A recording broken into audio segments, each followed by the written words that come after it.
Hello everybody, and welcome back. It is time to get shiny hunting.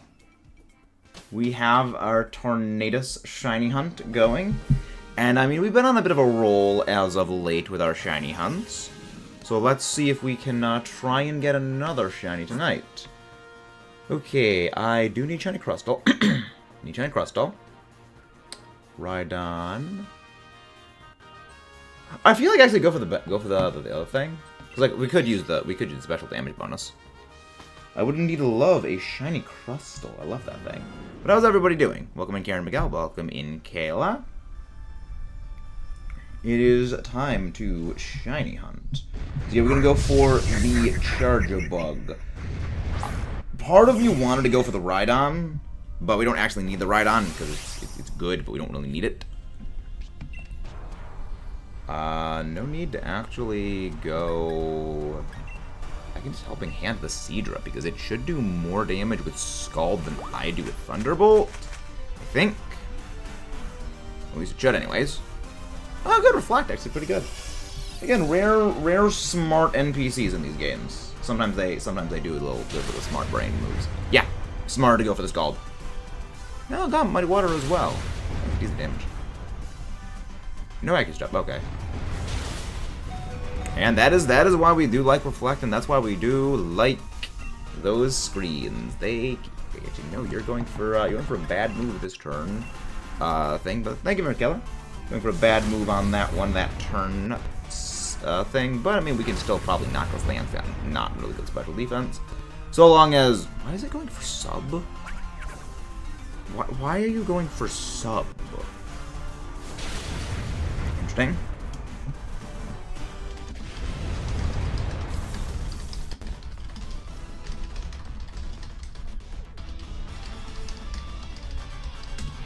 You know, I've got draft league planning for a week. Good morning, afternoon. Hello there, Layla. How do you do? You know, doing some preliminary planning for a draft match. Has been doing well.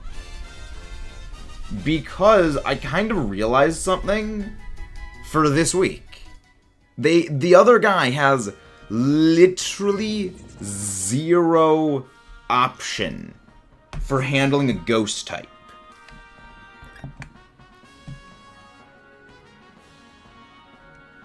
Well, I mean, I do need shiny Autono, so yeah, we might as well go for the Autono, because again, I need that shiny, and then we just go for the other thing. Yes, we just started. Yes, we just started.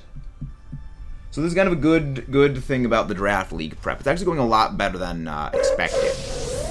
After last week's match, which had to be super nervous, this one does also have me a little bit nervous, but I'm feeling more confident in this week's match than I was about last week's match, so that's good.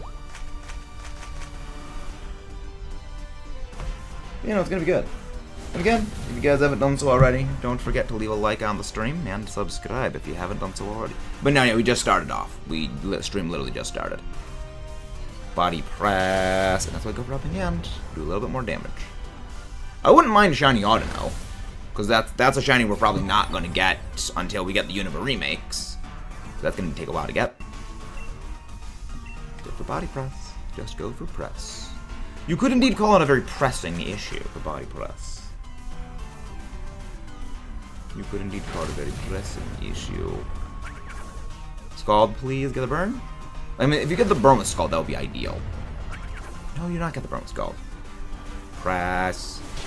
Hello there, Evan Plays Games. How do you do as well? Hope you're doing very, very well today. That's fine. That does barely any damage to Crustle, because Crustle again shrugs that off because there's a Crustle.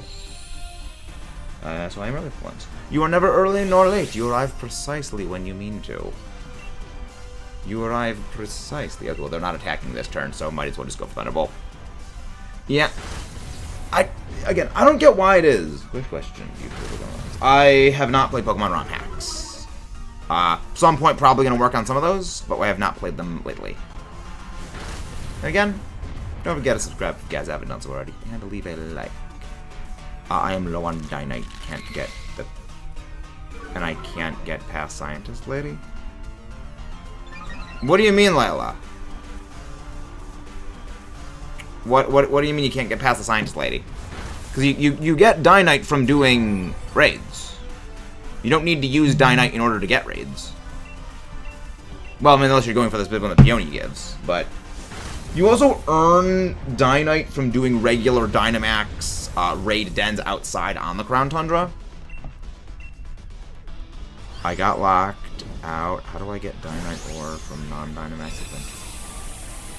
Oh, were you doing God Path resetting, Layla? But you can get Dynite ore from Dynamax raids outside in the Crown Tundra to get Dynite ore. Yeah, it's not exclusively from Dynamax Adventures. It's just Dynamax Adventures gives the most Dynite ore. Well, no, she just gives you. You have to pay a little bit. Sure, Evan. What's the suggestion? You know, you have to pay a little bit. It's like how much Dynite ore how many times have you reset? Because it shouldn't really cost that much Dynite ore unless you reset a lot.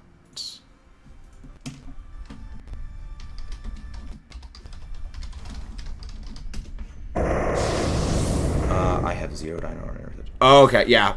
If you just go out and do regular Dynamax raid dens in the Crown Tundra, you will get some Dynite ore. Yeah, I can do literally nothing. I can do literally nothing to this thing. Oh my gosh, of course you have it.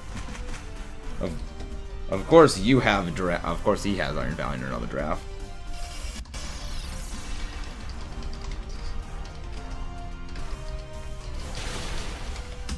It out speeds Sand Excadrill if it boosts your speed. So I can do that. Yes! Only on the Crown Tundra. Only regular Dynamax Dynamax raid dens in the Crown Tundra. Just look up while I'm talking about, see if you're interested. Yeah, I've been hearing a lot about that. Again, I'm not really a big ROM hack person. The large part of it for me is I play a lot of competitive. So when I want a challenge in a Pokemon game, I play against real people. And that's kind of where I get like my itch for challenge in Pokemon comes from. Because when playing against like NPCs in game, it's not really so much challenge as it is just, okay, well, you're limited in what you can do, and they also don't have the same degree of planning that, you know, a real person can plan with. Or what the people who make those games is they actively, like, throw all kinds of, like, otherworldly levels of buffs over the other team, which, at that point, it's basically cheating. You know, it's like, it's kind of a thing of, the only way they can make it hard is basically if they cheat. We went in the wild area. No, not the regular wild area in Sword and Shield, Ruby. I did not mean to switch out. I wanted to keep the Jolteon. Crap. Well, at least I feel I'll sell this thing. But again, there's still AIs. And again, the main difficulty of a thing like that is, one, either the game deliberately cheats or invents its own rules, or it's just they can be easily just outthought. Oh, I can actually Dynamax first turn. Okay.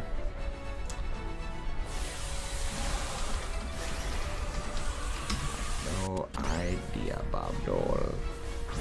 I've got no idea what my plan would be for that matchup this week. So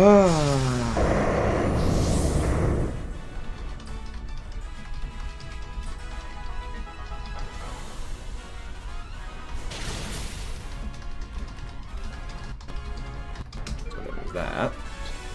Yeah, no, you have to do it in the. You specifically have to do regular Dynamax raids in the Crown Tundra to get some Dynite ore. Okay, I mean, the Icy Wind isn't terrible. And we icy wind back right at you. You icy wind us, we just icy wind back. Get clowned on, nerd. I mean, Scald is barely anything, because it's, I mean, we got the burn. Doesn't really help us, because you have no physical moves, but I mean, it's still nice. Max Rockfall. This, yeah, with this do decent damage. Yeah, decent damage. Decent damage. Why are you sleeping the hardest?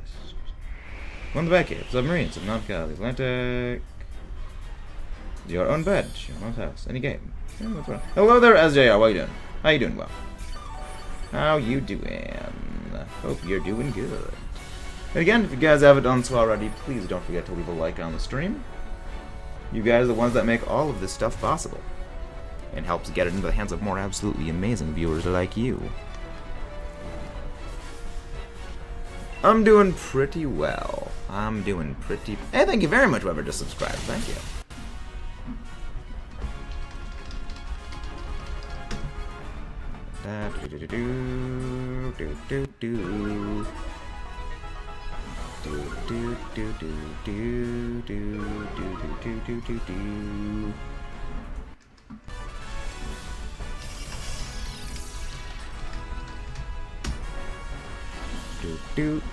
I'm doing pretty good. See what 3.5. Yes, we did. We hit that yesterday. Yes, we have basically been growing very well. The channel's been doing very well. Yesterday, we actually managed to hit 400 new subs in the last 4 weeks. So if you went back, you know, to say April 1st, we had exactly 400 lower subs. So the channel's been growing very well. Hey, thank you very much, whoever just subscribed as well. And we want to keep trying to hit that growth. Again, if we get to 10K by the end of the year, we do Drunken Jackbox and we do Fortnite. Because like again, the main goal is 5K. Optimistic goal is 7.5, and like the super optimistic is 10K. You know, maybe we go higher than that, but super optimistic is that. Hopefully.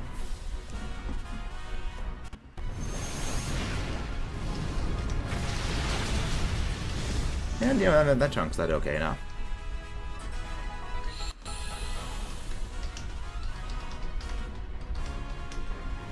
Alright. Valiant is allergic to special.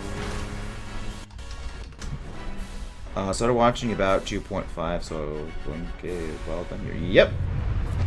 Yeah, the channel's been going well. Got shiny Zapdos. Yeah, I do love shiny Zapdos. We love shiny Zapdos. But yeah, no, the channel's been doing very well. If you are familiar with the channel history, when we got home from college, it was like 400 something subs. Like I think about 430 subs is what we were at. Oh, I forgot to start replay buffer. And then we got 500 subs relatively short after coming home. And then for like 3.5 months, we were just on this massive thing of like 250 subs every 4 weeks. So we shot up to like 1.25K, you know, relatively quick. But then after that, it leveled off. And then that's kind of like how the growth was, just very leveling off for a while, or, you know, slightly dipping in terms of like the rate of growth. And then this just revitalized the channel's growth like to a massive degree. Oh, I forgot to go tick up that counter by 1. No shiny Crystal. No shiny Audino. No shiny Rhydon. No shiny Torn. And if anybody wants to pop in for Dynamax Adventures, feel free to join in. We do these Dynamax Adventures with viewers specifically so you guys can join in. Because after all, this is the least effective method of shiny hunting legendaries unless they are exclusively available as in this method for shiny hunting. Because, again, it's just better to go for soft reset in Ultra Sun Ultra Moon if they're available in Ultra Sun Ultra Moon. It's just slower in this game, but it's more fun to play with you guys. Like, maybe something like if you do solo Pheromosa animations off or Blacephalon animations off, it is faster than soft resetting. Possibly. But that is maybe only those hyper-specific things, and you still need a lot of RNG for that one. Because you can't really do a God path reset because the loading time actually takes a long time, and so does all the animations and everything. Unable to connect. What? I'm sorry, what? Okay, I need to kind of turn that off. Okay, that's... Okay, internet is behaving strange. I don't want my internet being... Okay, there we go. Now it's working. Weird. Internet was not behaving properly, and then that worked. Okay, that's... Alright. Okay, well, I mean, internet's working now. Thank you very much, whoever just subscribed. Yeah, technical glitchiculties. They tend to happen from time to time. But if anybody wants to pop in, feel free to join. And good news for those of you interested in the Godzilla videos. We finished our entire rewatch of Godzilla vs. Destroya, which we needed to do in preparation for an upcoming video. Which, as strange as it sounds, it actually does take a lot for me to sit down and just watch an entire movie. Because it wasn't just as simple as, like, okay, just sit down and watch the movie. It was, I needed to take very, very specific notes of timestamps in the movie so that I could get the necessary footage for upcoming projects. And, these movies, I mean, they're not, horribly long. The Godzilla movies are anywhere between, like, an hour and 20 minutes. Some of them, to, like, maybe 2 hours at the absolute longest. On average, they're really more like, maybe an hour and 30 minutes. They're really not that long. But, I mean, that's still decently long time. I mean, that's still what, an hour and a half. And, man, that's an hour and a half just watching straight through, not including, okay, needing to take, notated timestamps, and, going back, rewatching things to make sure it's right. One of your streams was a massive headache about your stream. Well, thank you very much, JSR.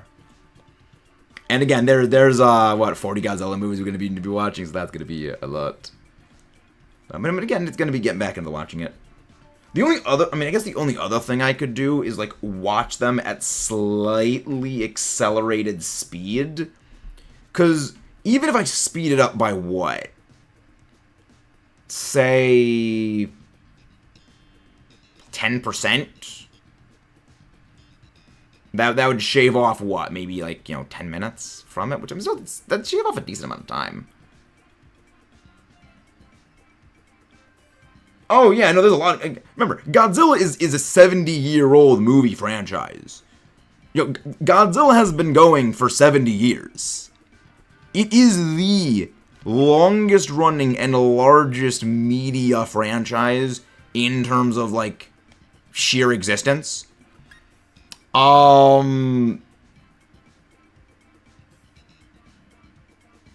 Take the Gastrodon, Kayla. Yeah, the movie's years are big. I mean, again, you wouldn't really think, now when you include, like, all the other movies, like, there's all the Mothra movies, the Rebirth of Mothra movies, the Rodan movies, the King Kong movies, there's a lot. There's a lot of these movies. Okay, so what we're going to go do is we are going to go to the electric type that is a Lantern. And yeah, we're going to go to the Lantern. We're going to go Lantern, then we're going to go Sigalith, of all things. Purely because I want the shiny check of the Sigalith. You're going to switch out the Gastrodon for the Lantern, though. Mom can never sit down and watch movies, even 5-minute videos. That's way too long. Well, for me, a lot of it is, one, I have ADD. And second, the amount of time sitting and watching those movies, like, that is time that I could be spending, recording other content, like, working on other videos. So, because, like, the Walking Wake Iron Leaves video I put out, I think, like 3-4 days ago, that literally took me, like, the whole thing I blew through in terms of recording. The whole thing was like maybe 10 minutes to record, and editing was very minimal because, again, it wasn't really too intensive of a video to make.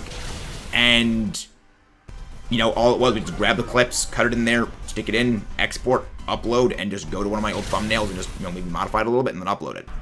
You know, that took maybe, like, again, in total, less than half an hour to put together. Yeah, Mothra was the shortest series, wasn't it? Also didn't watch Kong of the Mothra movies.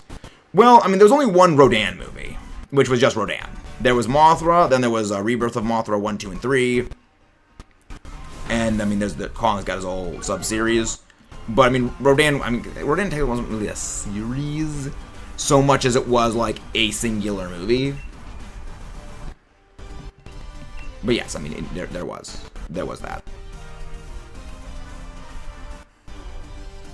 No need to Dynamax. Yeah, I mean, technically Mothra was, like, the shortest, because you can't really say that Rodan was a series, because, again, it was just a singular movie. At some point I'm going to be watching Godzilla Singular Point, because, again, I'm going to be doing reviews of all the Godzilla movies and all those old monster movies. At some point, it's going to be fun. Like the series of standalone movies. Yeah, exactly. Yeah, standalone movies. Yeah, leaving out standalones, I believe the Mothra series was the shortest. The King Kong ones possibly were shorter, but I don't know off the top of my head, because I haven't actually watched all the King Kong movies.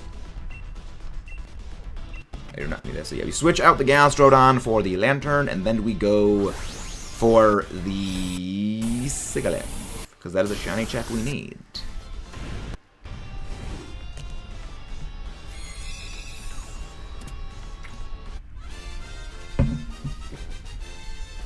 Yeah, that's literally the point, JSR. That is literally the plan.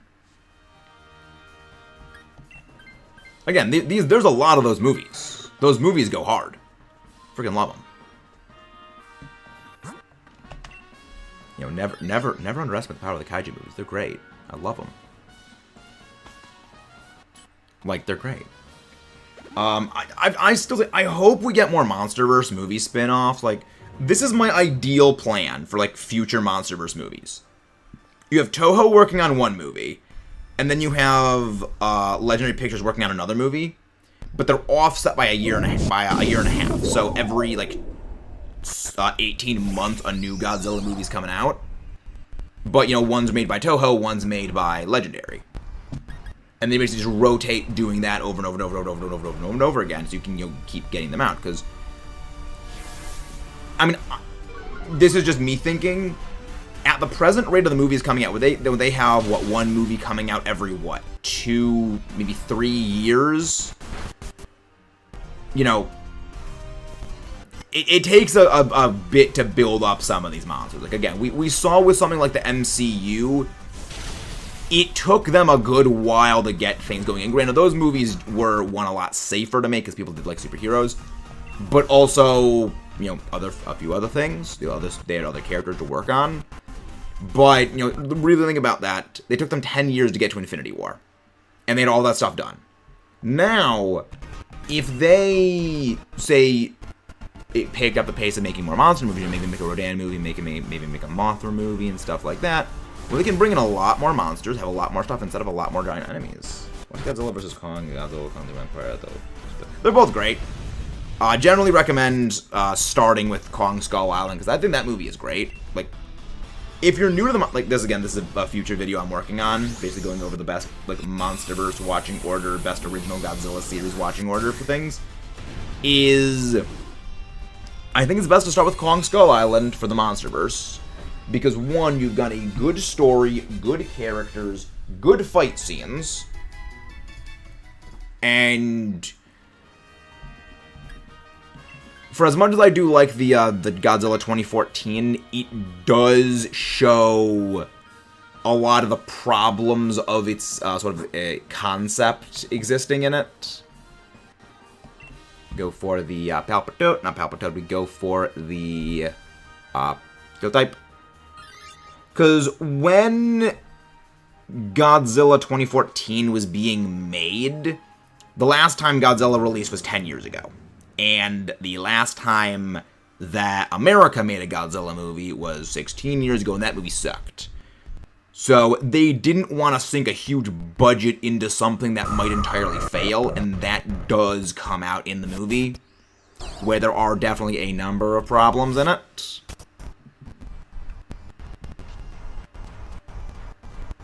Do not Dynamax, Kayla. Do not Dynamax. I want the Dynamax to roll back around so you can turn one Dynamax against Tornadus. Good Immortal. Would you watch every movie, play every video game, and every comic book? Not everyone, because there's definitely a lot of games that suck. There's definitely a lot of video games, a lot of movies, and stuff that does suck. I have not seen it yet. Again, I'm gonna be watching The Man in the Suit at some point. Why don't you make a movie? Nah, voice chat the servers. Yeah, the movie never muted. One of the reasons for that is one, lag, but second, I think it's kind of illegal. I think to do something like that, like with every night, because again, a lot of those things are also going to be stuff that I am going to be covering in future videos, and a lot of my videos would be, you know, basically see my videos before they're even made. So again, kind of takes the reason out of watching them. Kind of a bit of another issue, kind of a bit of a separate issue altogether. First power. Ooh, love that damage. Love, love, love that damage. Cool model, Tyranitar. I like it a lot. Thank you very much, Reese. But that is not a Tyranitar in the background. That is Godzilla. That is specifically Godzilla Final Wars. But I actually have the other Godzilla figure, which actually is a lot more similar to Tyranitar. I mean, I love how Legendary's first version of Godzilla does basically just look like Tyranitar.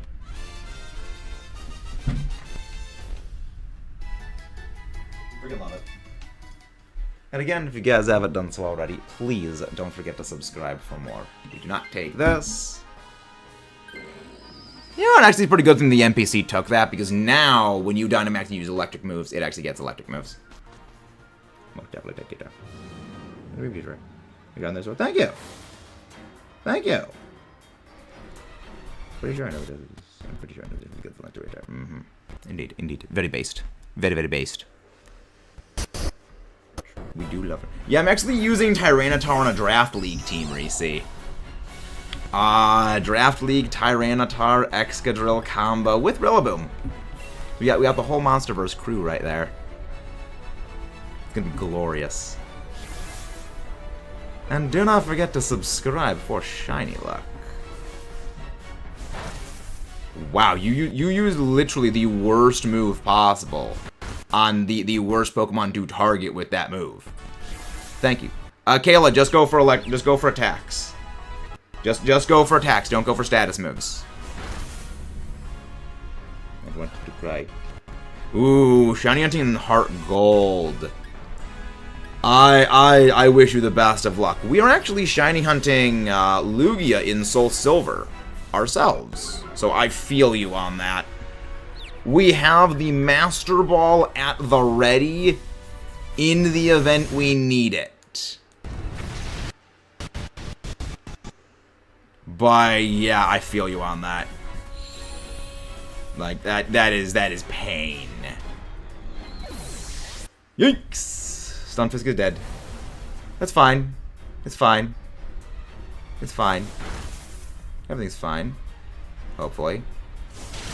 Yeah, Kayla. That's why we say just go for attacking moves. There's no need to go for the setup options. Thanks.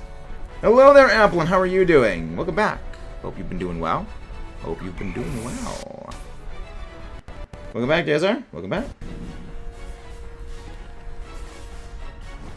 Okay.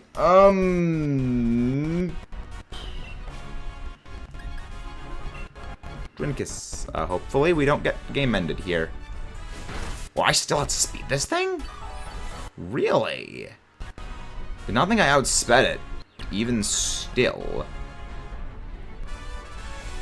You know what? Thankfully, you used Max Split, which set up the sun, so that's a 50-50 chance of missing. There we go. Also designed the back division name. Nice. Good. Yes, my birthday was on the 6th. Get in the ball, Tornadus. Question is, are you going to be shiny, Tornadus? Will we get another legendary shiny? Because we got shiny Groudon yesterday. Was it Groudon yesterday?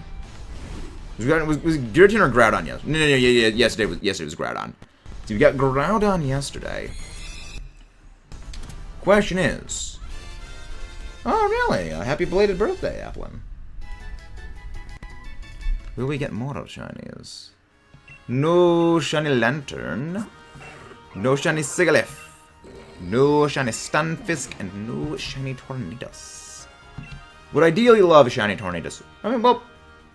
Again, we've been over this a bit before. That the tricky part of wanting the shinies is the shiny odds and Dynamax adventures do quite well.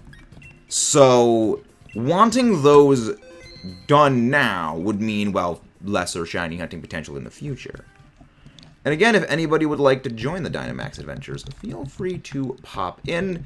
You need to be connected to the internet to join and have the Sword and Shield Sword or Shield DLC. Link code is 19283746. The one rule of the Dynamax adventures is to follow the instructions. But let's get going. Remember, Tornadus is weak to rock, ice, and electric moves. Ideally, you want to stick with electric and rock types. But occasionally ice type. I mean, ice types can be good. The only issue is that it does have access to Heat Wave, which is kind of damaging. Hello there, cat. How you doing? Hope you're doing very well today. Hope you're doing very, very well today. It's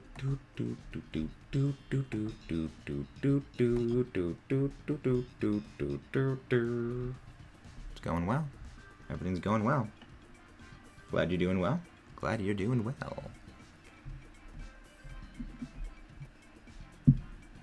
You know, we got plans. So if we somehow get shiny Tornadus today, I just don't even know what we're gonna go do. I legitimately have no clue what we are even going to be doing if we get it.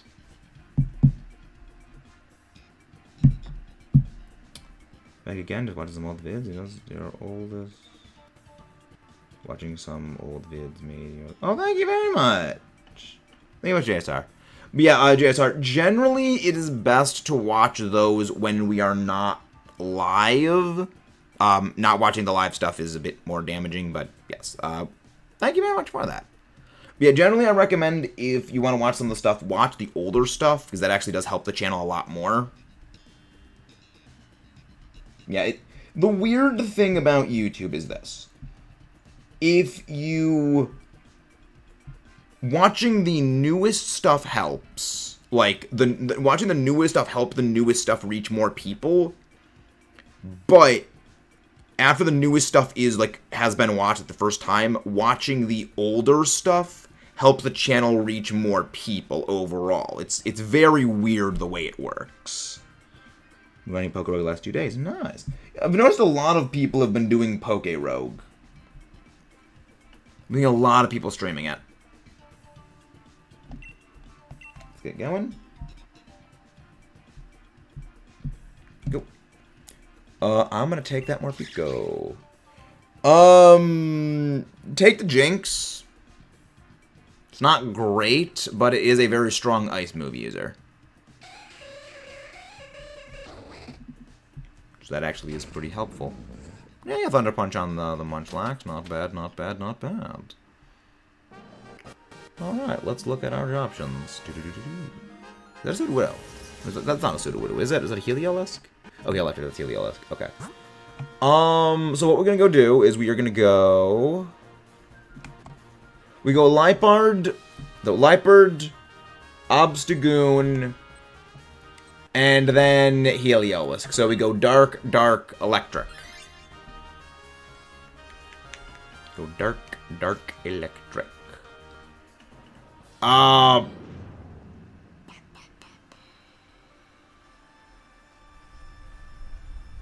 Don't switch out. Kayla, do not switch out. I want you to keep the Jinx, but this is more so I want the NPC AI bots to possibly switch out. Also, where's Pokemon Fan Song for real?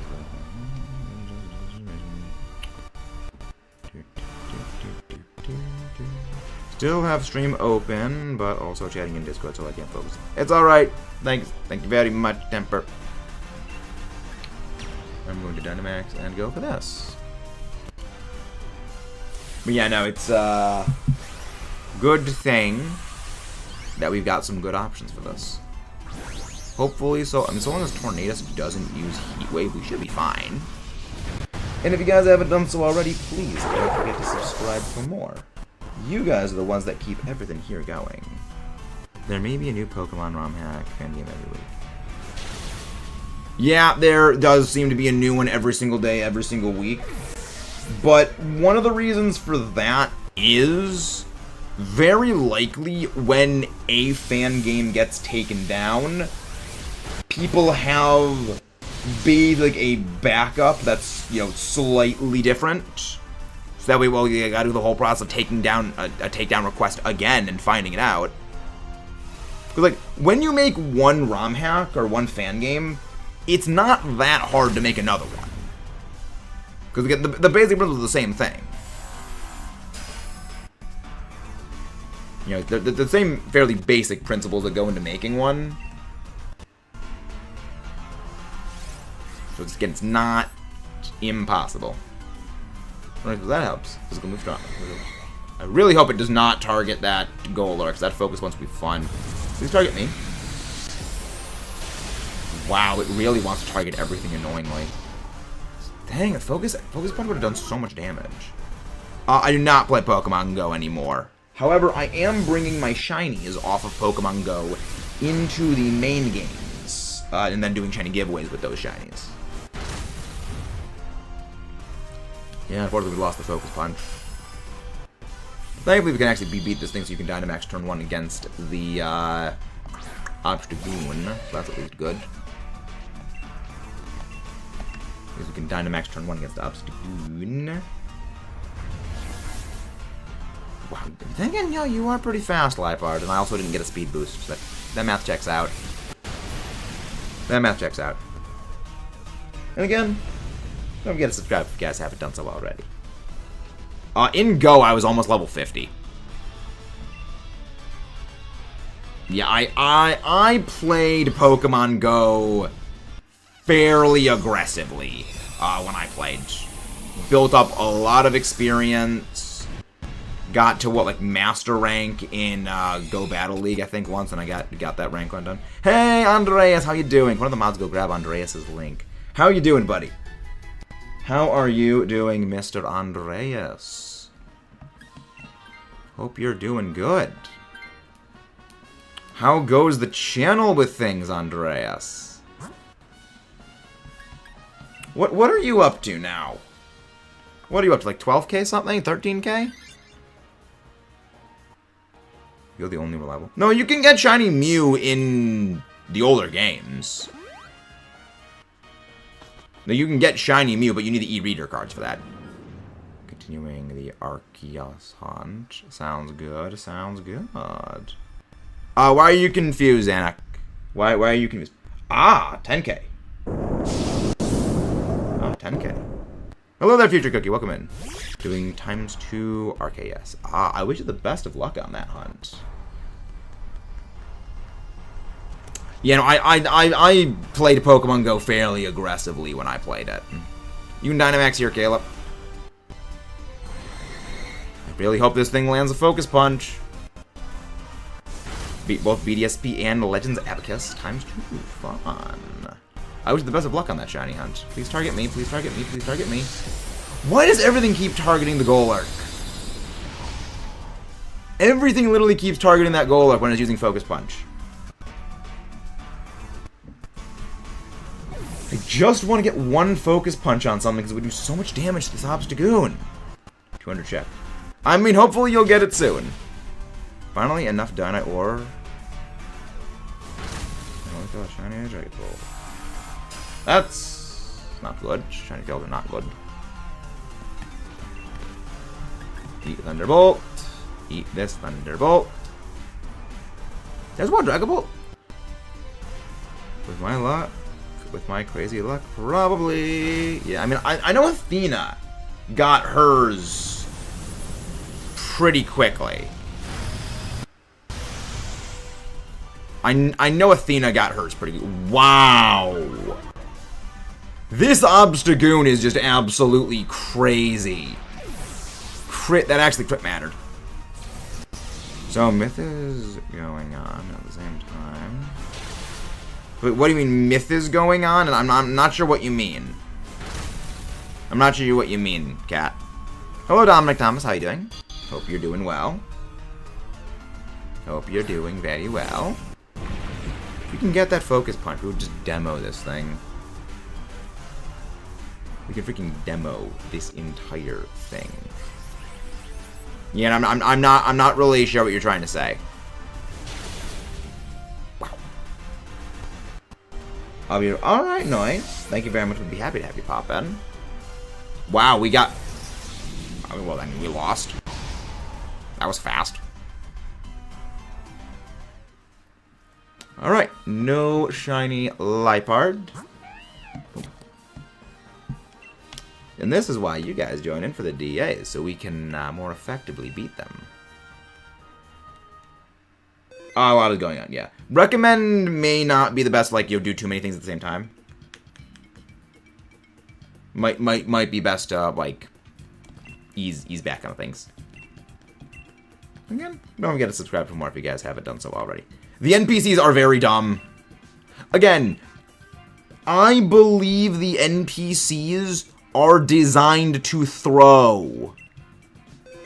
I still will say, and I will fight on that hill, that the NPCs in this game were designed to make it so you do not win.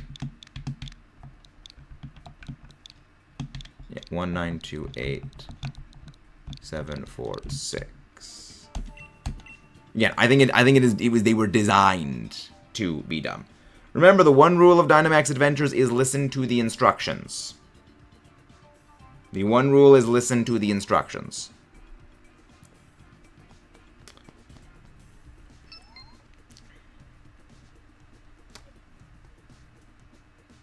Are you sure?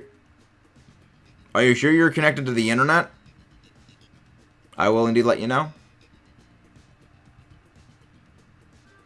Again, sometimes the internet doesn't like to let people join. Not sure how, but beat Zygo then just... Yeah, no, Andres, I got my shiny Zygarde with NPCs.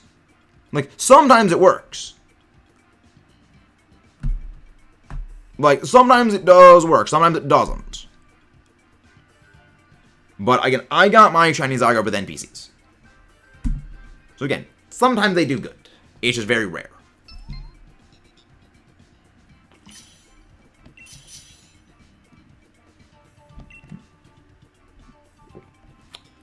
Oh, no. I think it's an accident when they do it right. Ooh, Tyrantrum. Poliwrath. Go for the Poliwrath. Groudon.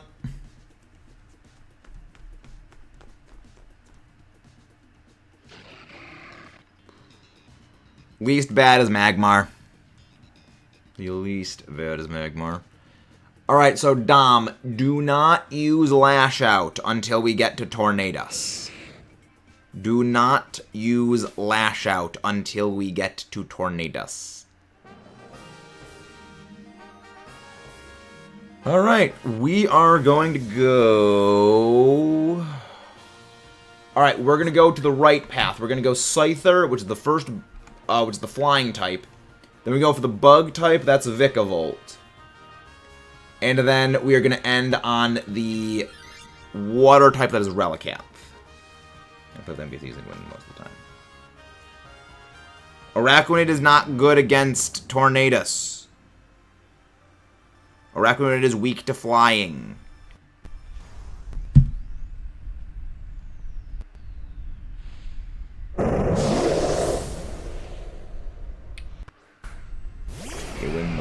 Yeah, with most Dynamax Adventures, you can win.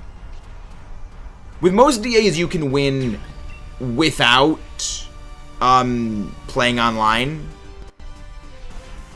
And we're not taking Scyther.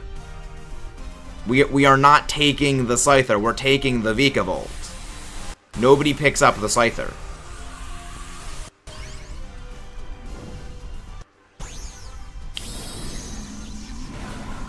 Yes, switch out the Magmar for the Vikavolt. Then we are going to switch out... Actually, yeah. Just use Lash Out. Actually, now that I'm thinking about it, just use Lash Out on the Crawdaunt. Because I want the Crawdaunt to switch out for the Relicanth.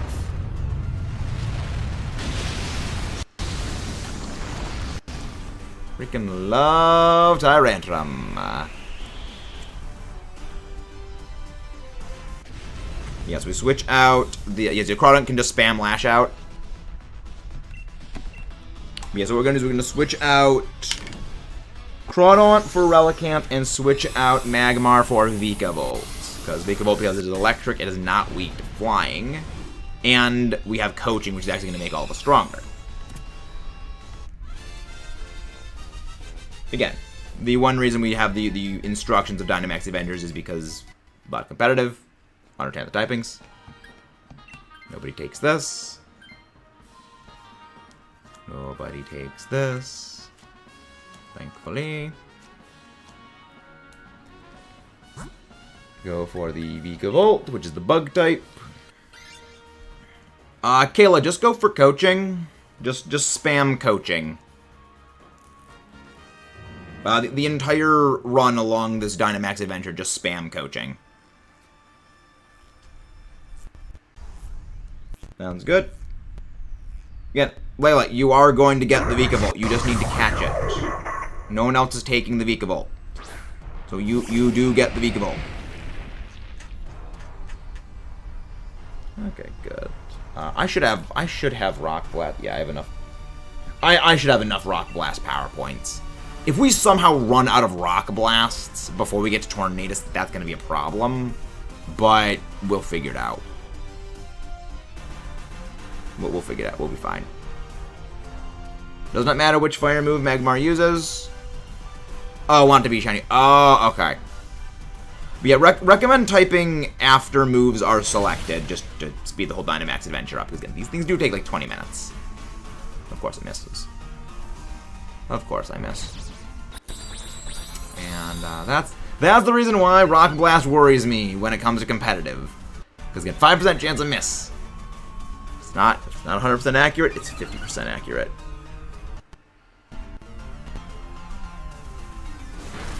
Lash out.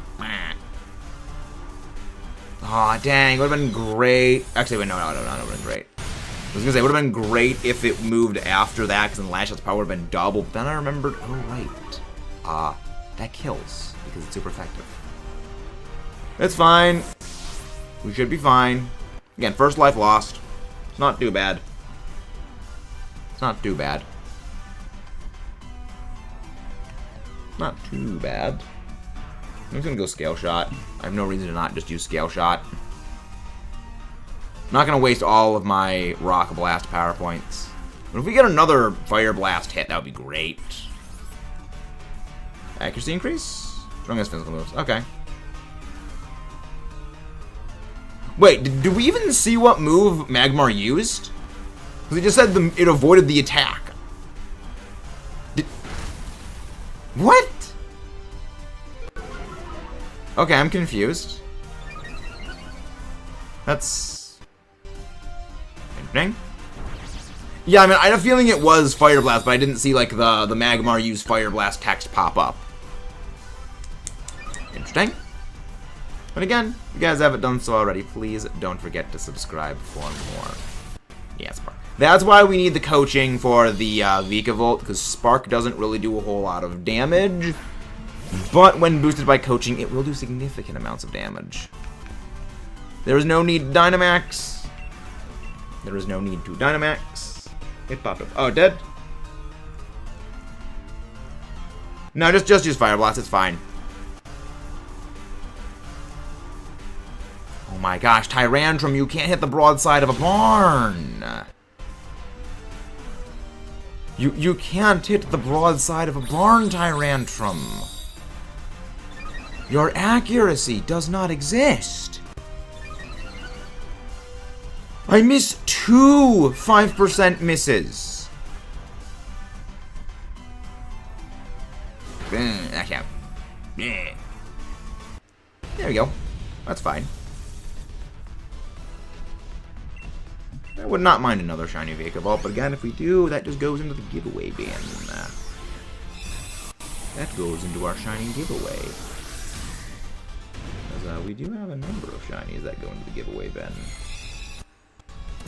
We have a number of giveaway shinies. After this, DA, I'll be off to... Sounds good, Root. Sounds good, Layla. Shiny I'm using like that. Just nice. Very nice.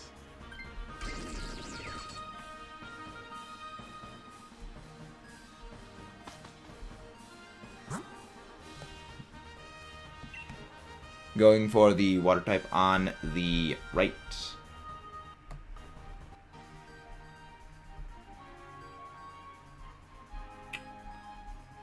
You can go to the right on that. Right. Do not switch out. Do not switch out.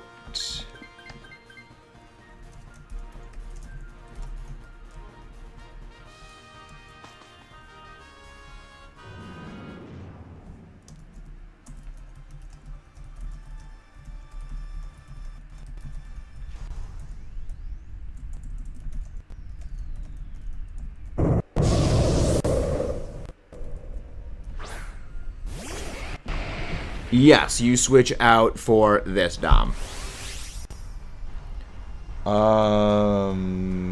No one, I think, no one really needs a Dynamax against this thing. Yeah, nobody needs a Dynamax against this thing. I am going... I'm just gonna use Scale Shot. I'm just gonna Scale Shot so that way I can pick up a +1 and then just spam Superpower.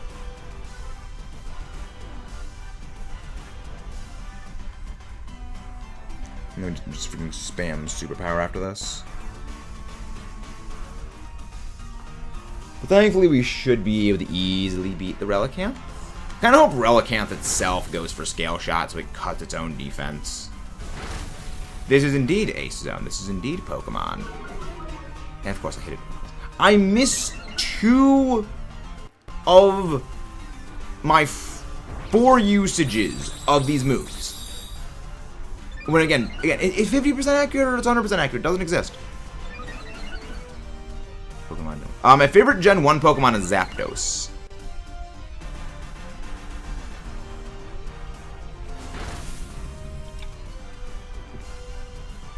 My favorite Gen 1 Pokemon is Zapdos.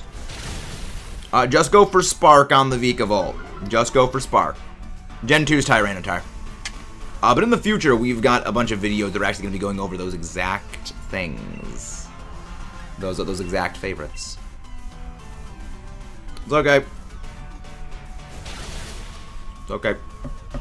Again, guys, if you haven't done so already, don't forget to subscribe for more. Coaching. Doot doot. Coaching time. And again, thankfully, coaching just does a lot of damage. Thankfully, we do a lot more damage to this thing.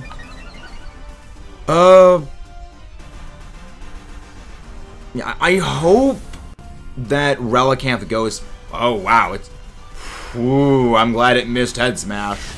I'm glad it missed that. That would have done a lot of damage to Vikavolt. But now we just... Now we flatline this thing, because Superpower just crushes it. Thankfully. Returned. Welcome back. Welcome back. Man, we've got a whole bunch of videos basically going over our favorite Pokemon from every gen. Slowly working on those. Yeah, we have like 70-something videos in the backlog that we're working on. And a lot of them take a while to make.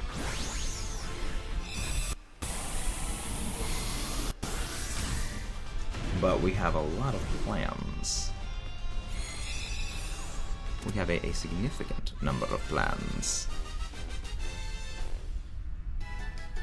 Sorry. No, it's all good. It's all good. Switch out the Crawdaunt for this. The other day, I threw a baseball, went back turn, thinking it'd be funny, goes in the hoop. It did, but nobody in class noticed. That's always how it is. Always the best shot is made when nobody's watching.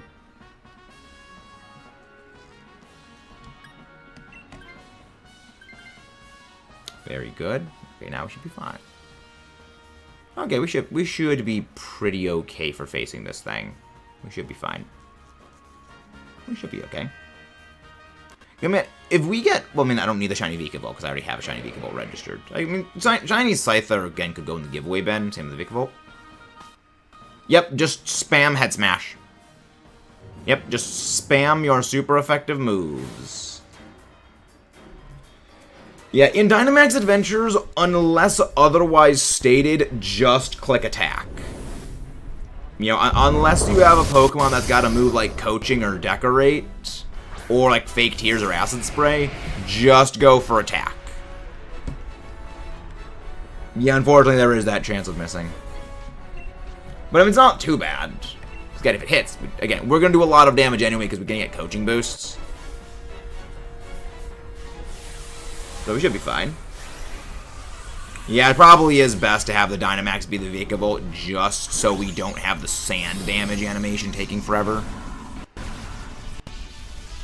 Because, I mean, also if the weather keeps changing again, that just eats into even more time and just takes longer. Even if we don't get the damage boost from Vikavolt in electric terrain. Okay, use Agility. Does literally nothing. I don't get why they gave this thing Agility as its status move. Because it's already stupid fast. Unless it was like to just decrease damage taken from Electro Ball. But it doesn't really make a lot of sense. Wow, did we get 5? Wow, we got all 5 hits. All 5 hits. Nice. That's what we like seeing. That is what we like to see.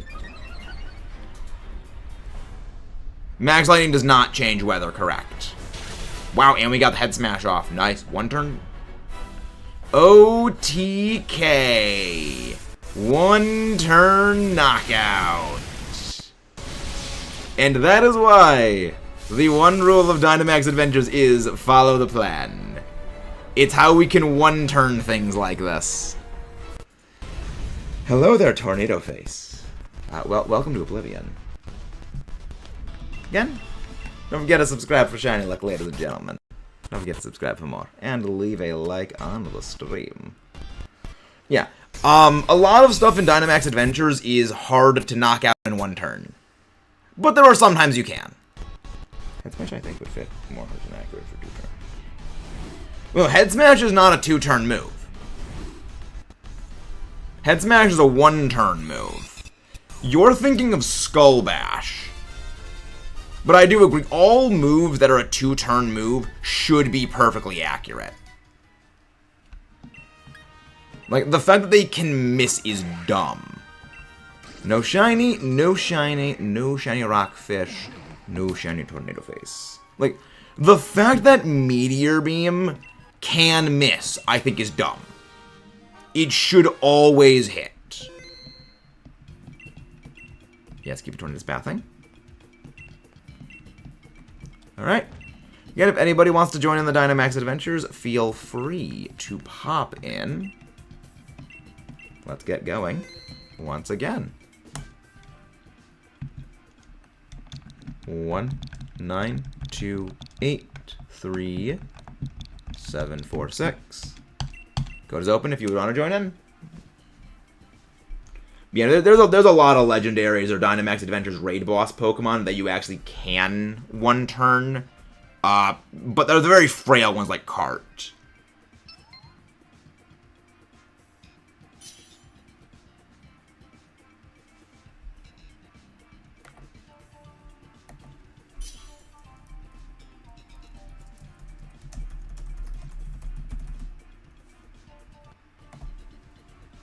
That's one more. Let's go. Thank you very much, Layla. Thank you very much. Alright, so just the 3 of us. Let's go. Let's go, then. Ooh, right on. None of these are overly good. Musharna's the least bad. Musharna is the least bad because it's specially defensive.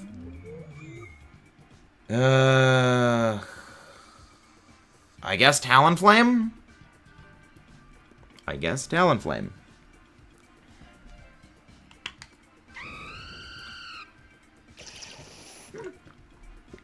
Smart AI. They actually picked up the Dugtrio, which is what I was hoping they would. Alright, what are our options? Nothing good. Great. Okay.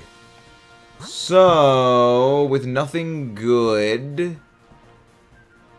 Actually, Porygon. Actually, Porygon or Kingler. Alright. Stick to the right side. Stick to the right side. Yeah, rare AI win. So, Kayla, I want you to switch Talonflame out for the Ivysaur. But I want you to then switch out the Ivysaur for the Kingler later on and just spam Wide Guard after that.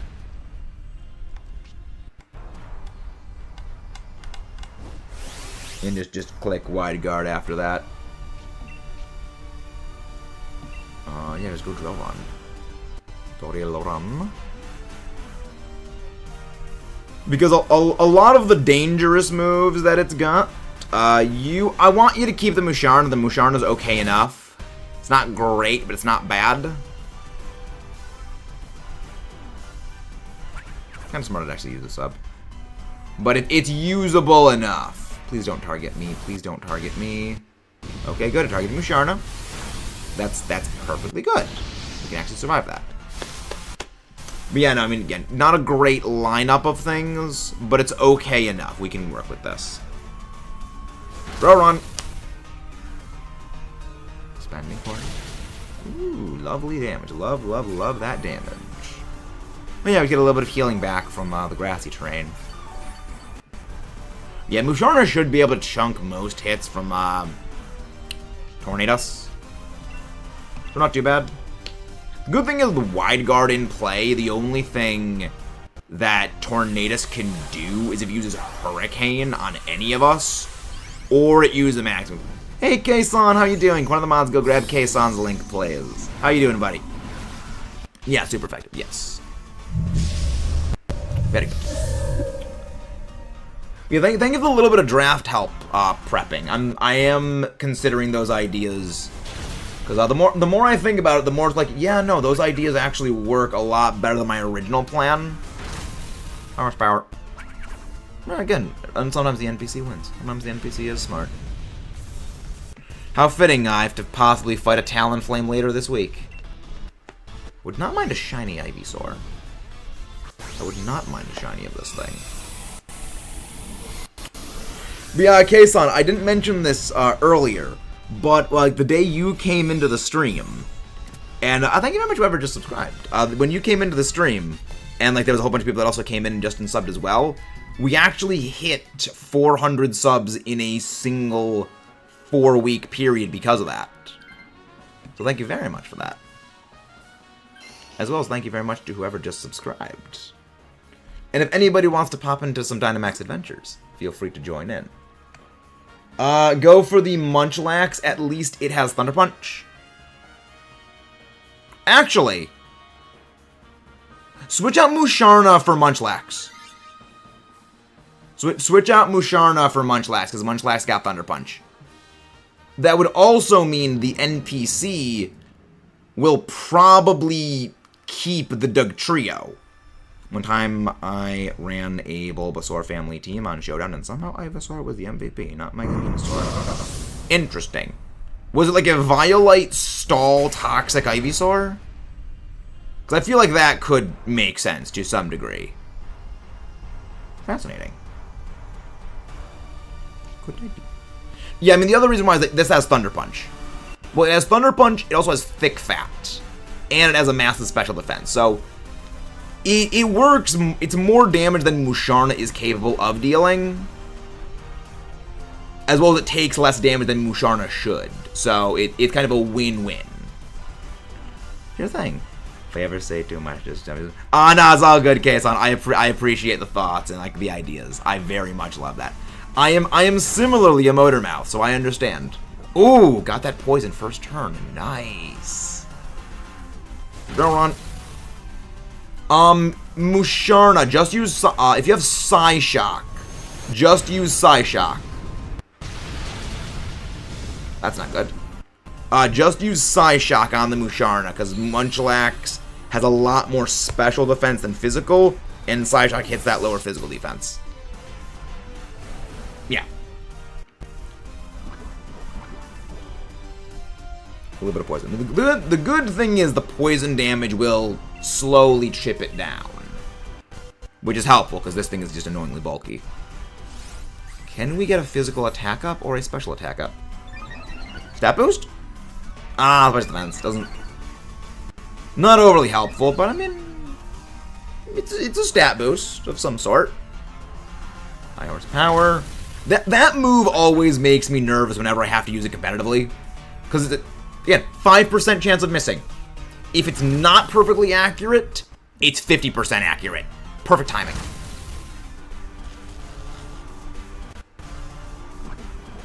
And, I mean, well, actually, that's good. We're switching out the Musharna anyway, so the paralysis shouldn't really bother us too much. Kayla, just spam Solar Beam from now on, because with Sun up, it's one turn, it's no turn of charge up. Just spam that Solar Beam. Firing the Sun. The Sun is a deadly laser. The Sun is very much a deadly laser.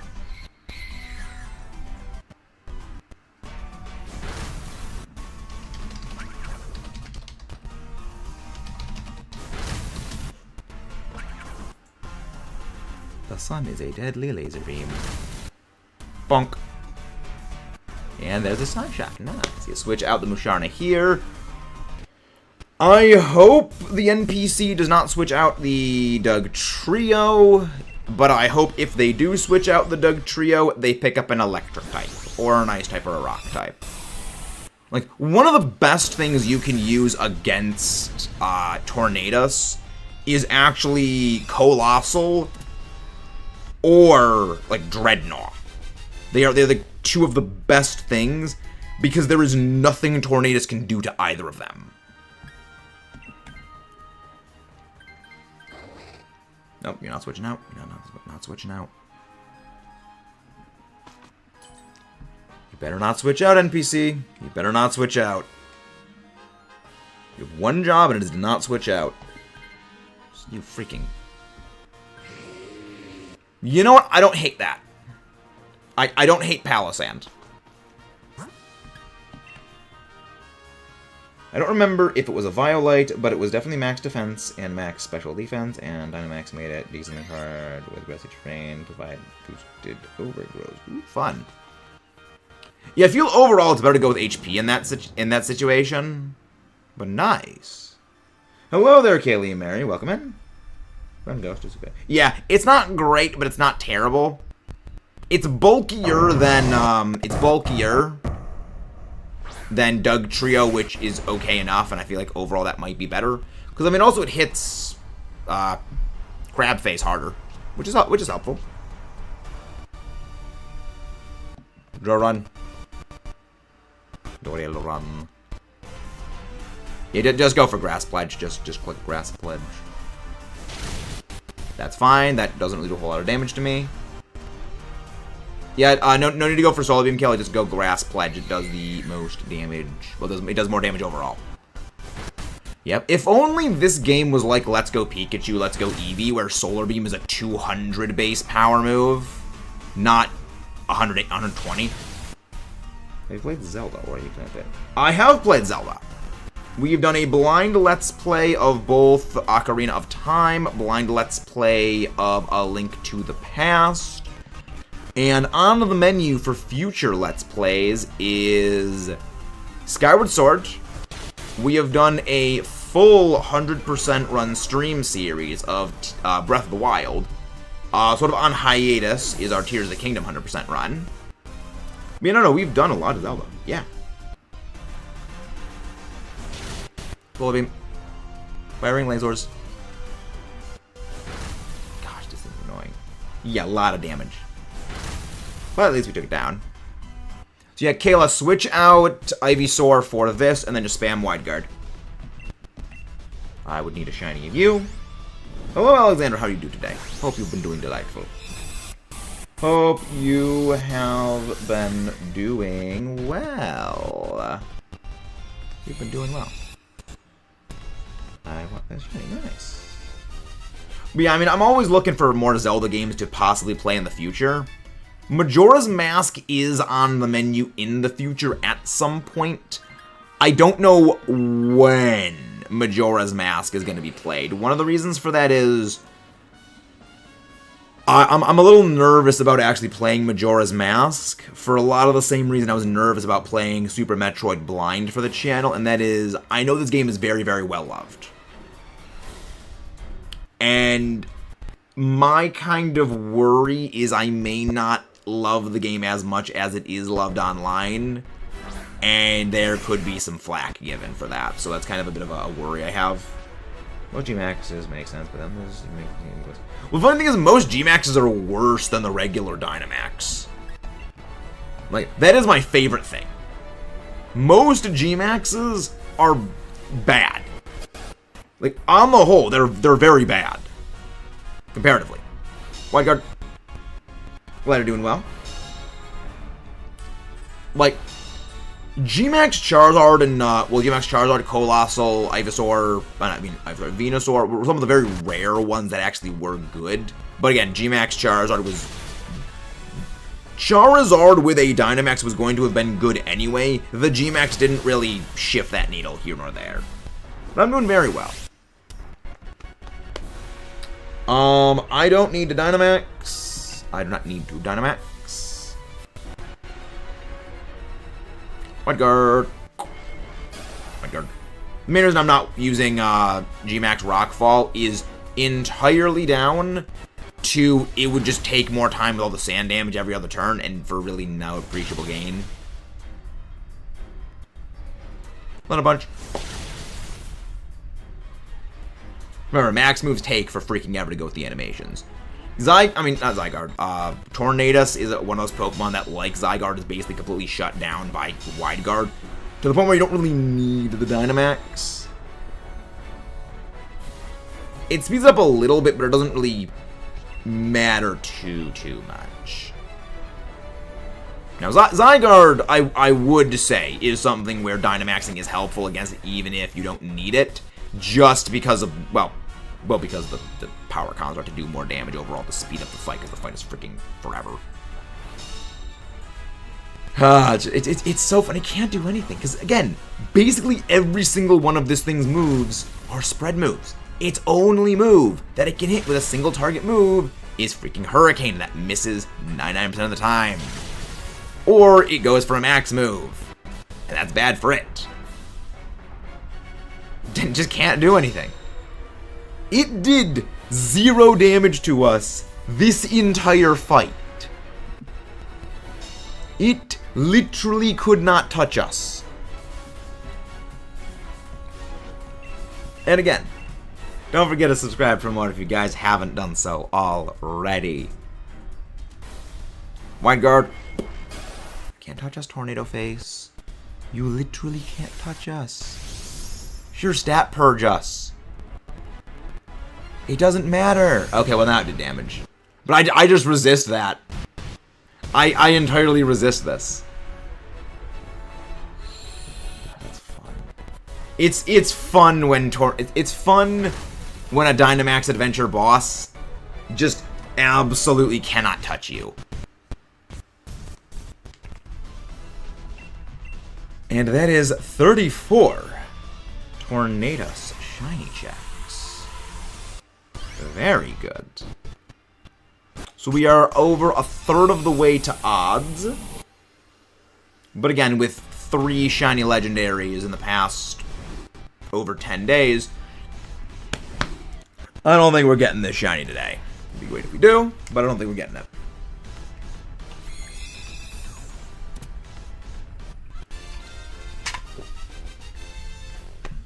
And don't forget to leave a like on the stream if you haven't done so already. No shiny Ivysaur. Still need another one of you. No shiny Munchlax. No shiny G-Max Kingler. No shiny Tornado Face. Yet. Again, every non-shiny encounter is one encounter closer to our eventual shiny on being finished. Eventually we work on our way there. Slowly but surely. Yes, we keep record of that.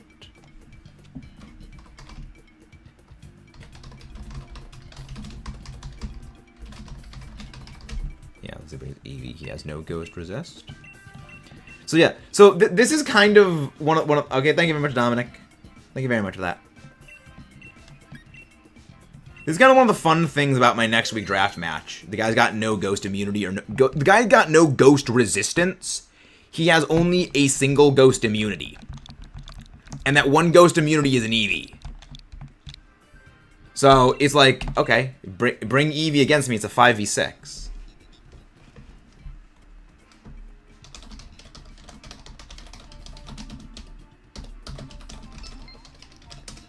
I mean, I still have moves that hit Eevee anyway with the Doggo, possibly. All right, so I guess this is your last one, Dominic. That's gonna be Kayla and I. Let's go.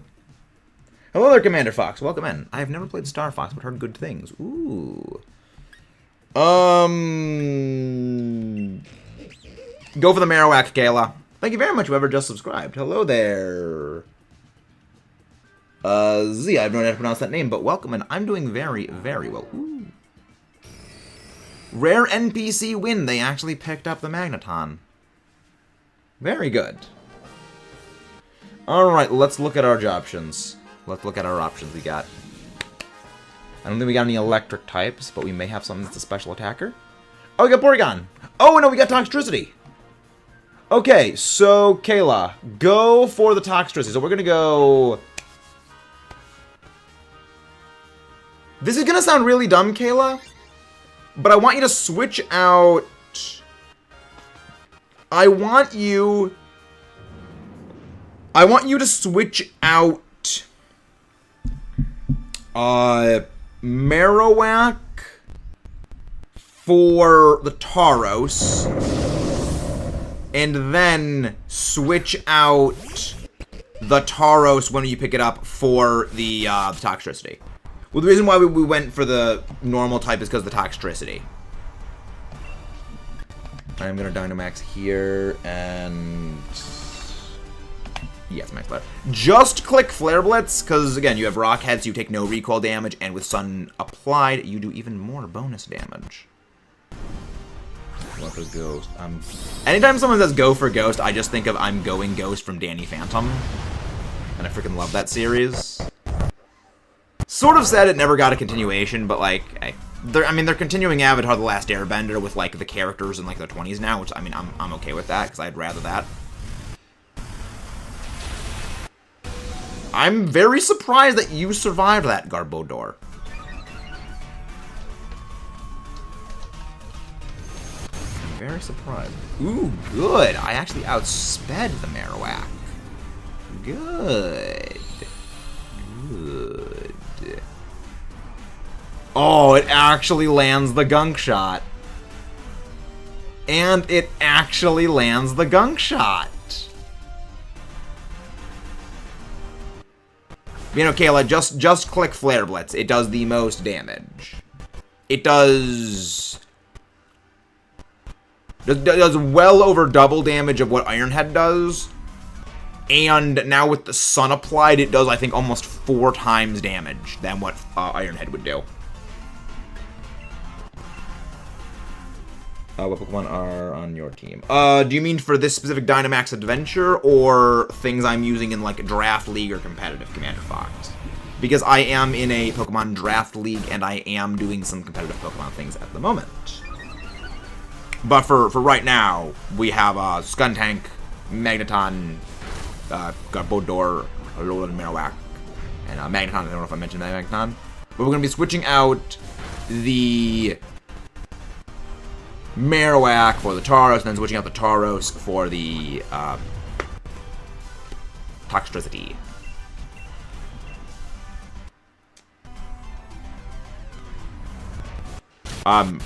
Well, the ones for the team right now is the ones that are, of course it does, the knockout right there, of course it does. The ones that are right on the team right now are these ones. But for the Draft League team, that's a bit of a separate thing altogether. The Draft League, if you're interested in Pokemon Draft Leagues, which I love Draft Leagues, incredibly based, if you like Draft Leagues. Our Draft League team is Excadrill, Tyranitar, Volcanion, Tornadus, Therian, which is one of those shiny hunting Tornadus right now, Rillaboom, Latias, Hitmonlee, Houndstone, Glaceon, Magneton, funny, and Glamet, because it's a Scarlet Violet Draft League. I don't need a shiny of you, Tauros, but I will catch you anyway for the shiny check.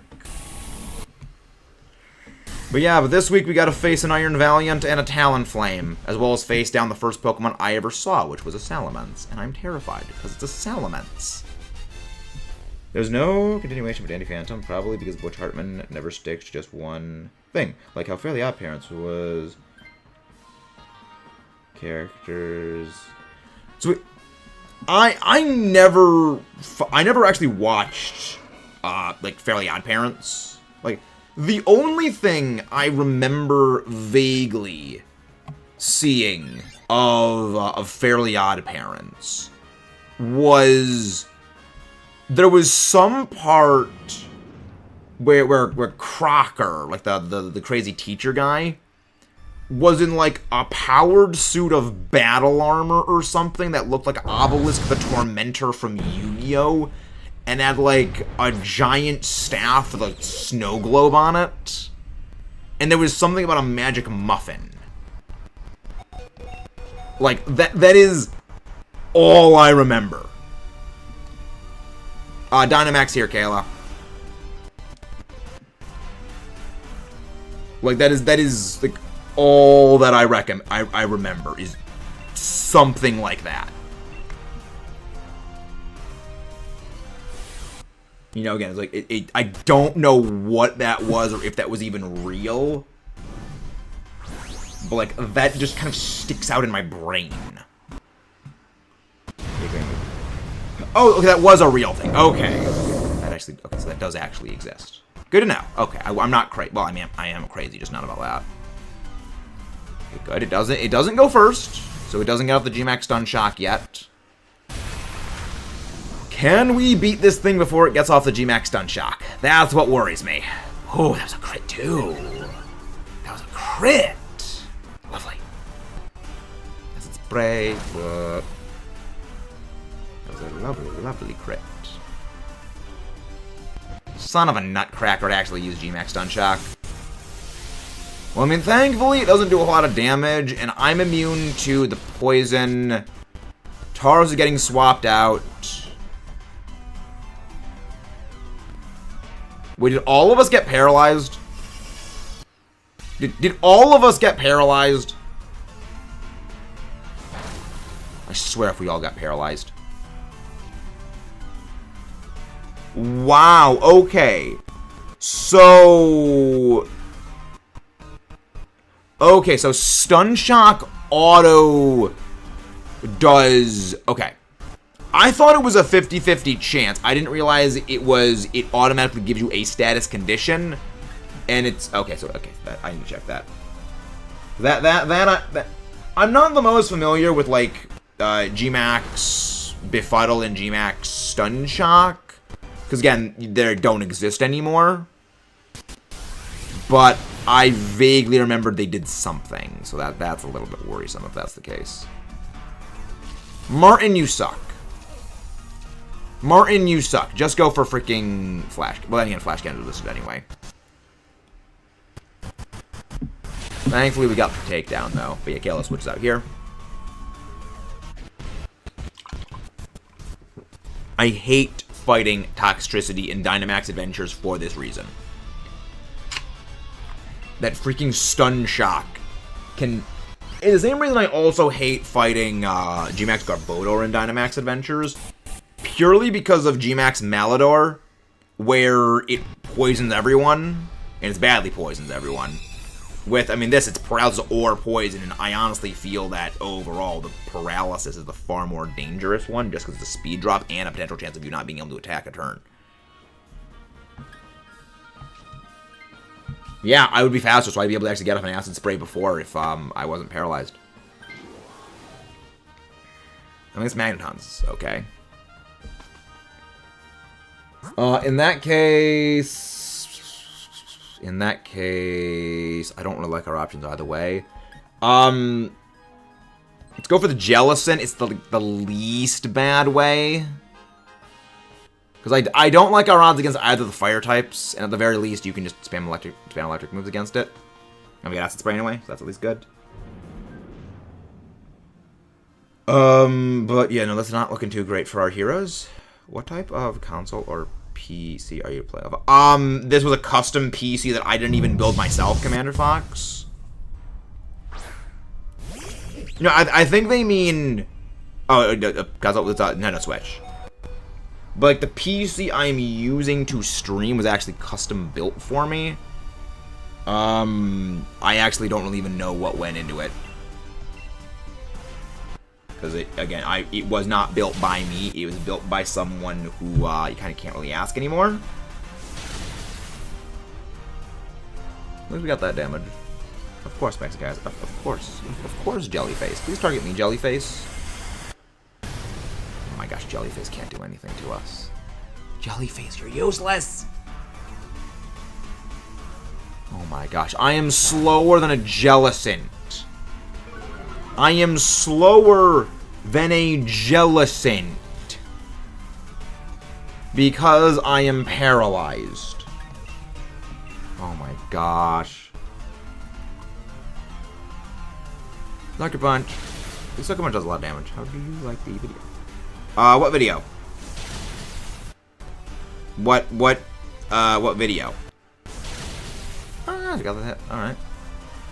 Again, guys, don't forget to subscribe if you guys haven't done so already. You couldn't have done that sooner. Like, you couldn't have attacked... I kind of honestly wanted it to attack me. Okay, that crit actually mattered. That was a good crit. I kind of wanted it to actually knock me out, because that way I would get rid of the paralysis. Sadly, we don't. We did not get rid of the paralysis. Right, Gmax Stun Shock. That's what I was looking up. Gmax Stun Shock. Just described now. I'm not seeing any video. I'm not seeing any video described. Yeah, I know. Thank you very much, whoever just subscribed. I know Stun Shock always, like, that its thing is inflict status. I just didn't know if it was like, okay, 50% chance to paralyze or 50% chance to poison. But I guess it would make more sense that it will always inflict a status condition. It's just whichever one it can, unless you're immune to both.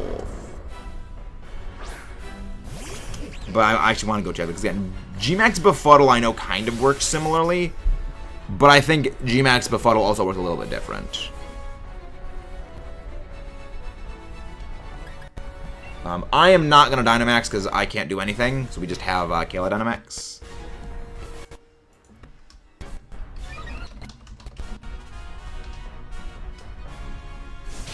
Gmax Stun Shock. Okay, Gmax Stun Shock inflicts damage on a single target and either poisons or paralyzes all adjacent foes.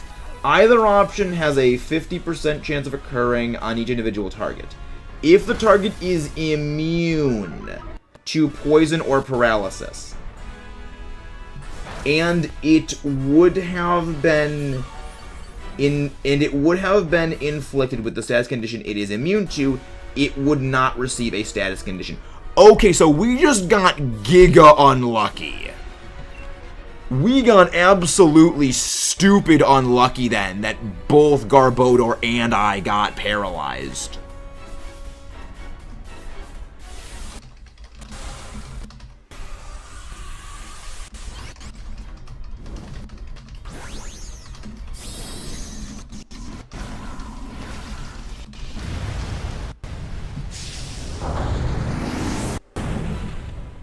Okay, so again, we just got stupid unlucky from that one.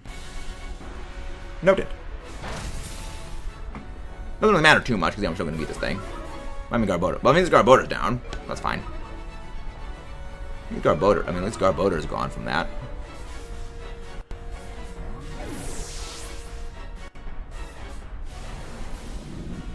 Do do do do do.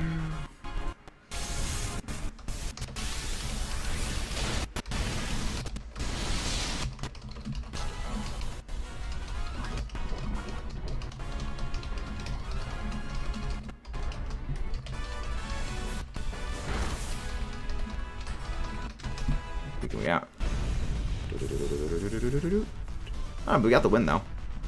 Yeah, again, I mean, thankfully we still won, because that's just how good that the toxicity is. So yeah, that was just bad luck on that.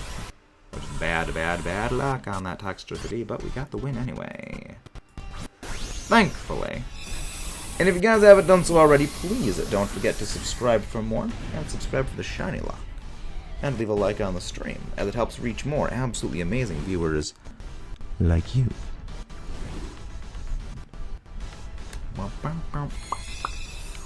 Will we get our shiny? Got shiny Groudon yesterday. Will we get another shiny? Again, I kind of hope we don't get shinies back to back to back to back to back. No shiny Tornadus, no shiny Tox. Well, no shiny Legendaries, I guess I should say. No shiny Tornadus.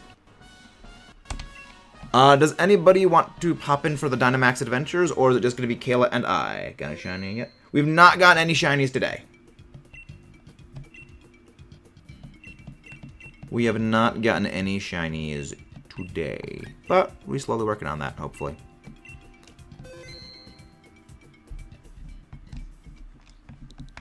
Nine, 2, 8, 3, 7, 4, 6. Do you use Pokemon Go? I do not use Pokemon Go anymore. Again, Pokemon Go I basically just use for importing my shinies. I would join you guys, but I don't have to. Ah.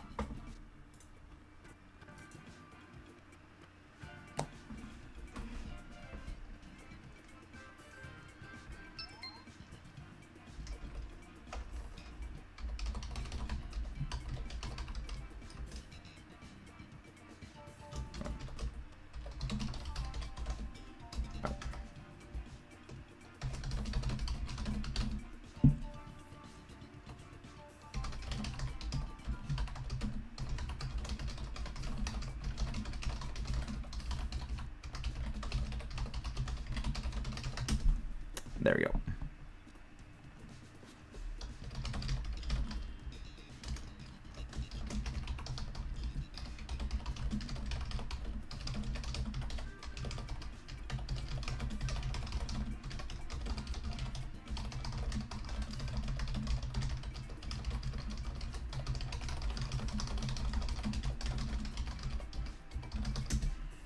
There you go. Back. Yeah, I used to use Pokemon Go. I did used to play Go.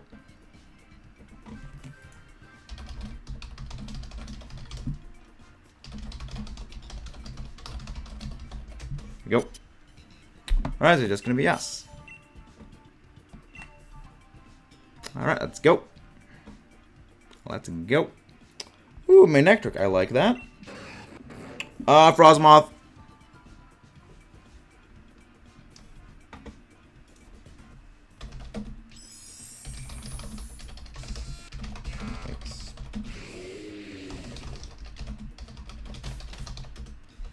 There we go.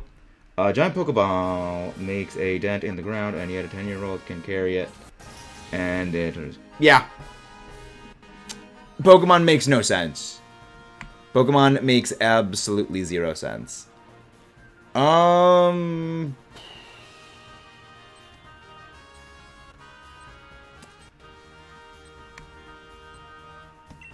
go for the Piloswine. Let's go for the Piloswine. Explain it well enough. Let's just understand the real escalation counting and string.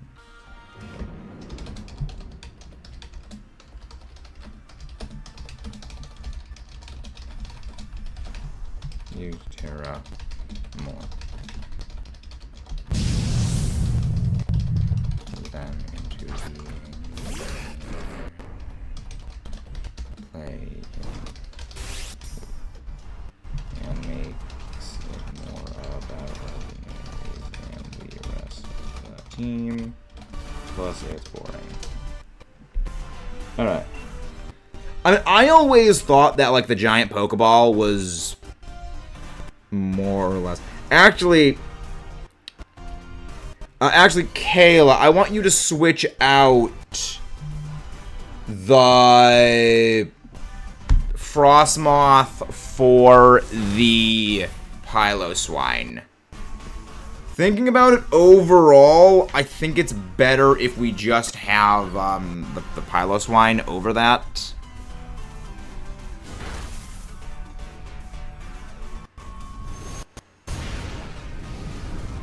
Yeah, probably would be best if you also just switch out for the Heatmore then, and then switch out for the, wow, that was a crit mattered. That crit mattered.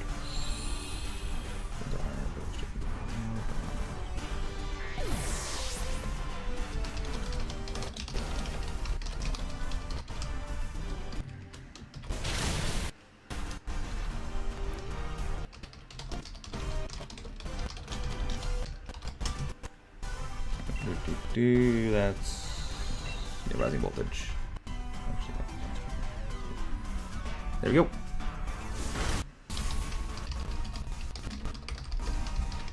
Yep. Have a good day, Commander Fox. Thank you very much. Palworld, Pokemon. 100. Not really. Pokemon and Palworld are very, very fundamentally different games. They are very, very different games.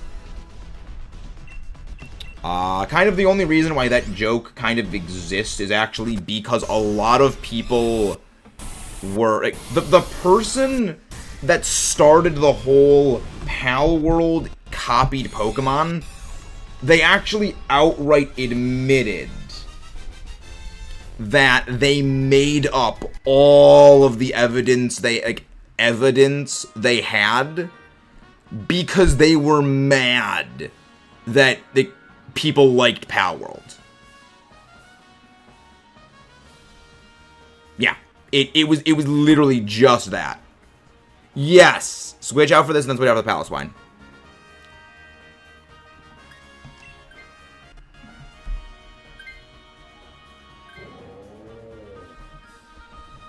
Yeah.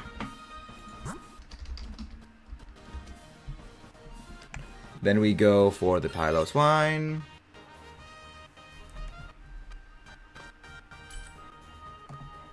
Oh, very good. Very, very, very good. Ooh, I will take the Life Orb. Life Orb, very, very good. How are the two games very different? Mostly in the reason you go and collect everything.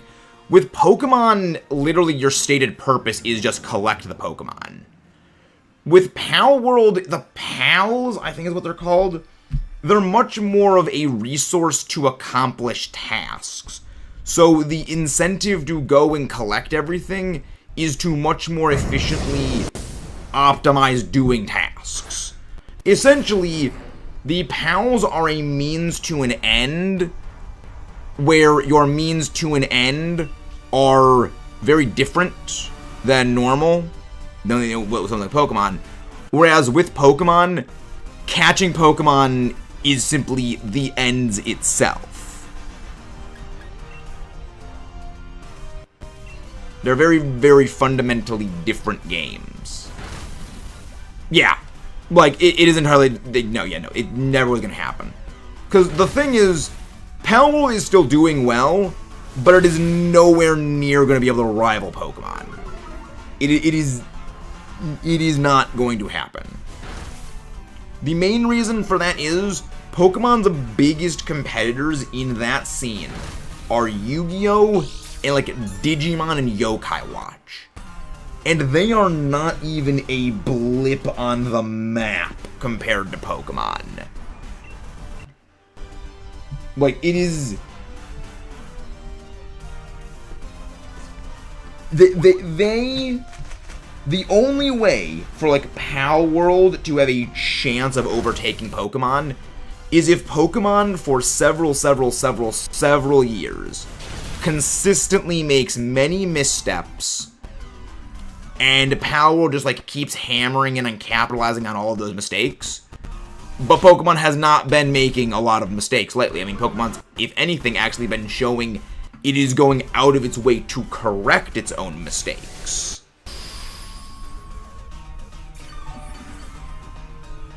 So again, Palworld is going to do very well. I mean, the other part also is this. Is there any reason people can't like either of them? No game is better than any other game. People like what they like. But also, again, it is ridiculous anytime another monster collecting game comes out, people say it is a Pokemon clone, because it's not. Like, it's, again, the same thing with Fossil Fighters. Like, in Fossil Fighters, yes, you collect a whole bunch of different dinosaur monsters. However, the reason to collect all of the different ones is entirely different than the reason you go and collect all the Pokemon. With Fossil Fighters, you collect the different Vivisaurs to build your team out. Each area has a limited number of Ivysaurs, and there's no complex giant typing like there is in, say, Pokemon. And later game Vivisaurs do have, one, better stats and better support buffs than the early stuff. So there is an incentive to, as well as the team skill, which is entirely a whole separate matter altogether. So again, it is the fundamental underlying principles are entirely different.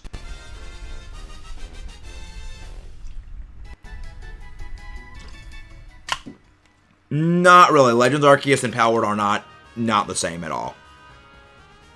Switch out for the... Yep, there we go. Switch out for Heatmore. Very good. Alright. Machoke, Palpatoad, or Quagsire. I don't like any of these fights. I have nothing I can do against them. I guess we just go for the Machoke. Hello, Zebby. How you doing? So, again, I went over that already, Cat. It's the reason you are basically doing anything in Palworld and the reason you're doing anything in Pokemon are entirely different. As well as, again, the battle systems are entirely different. The way you encounter everything is entirely different. Again, it is the reasons for what being done. I am not going to take anything. Not going to take anything, but how are you doing, Stephanie?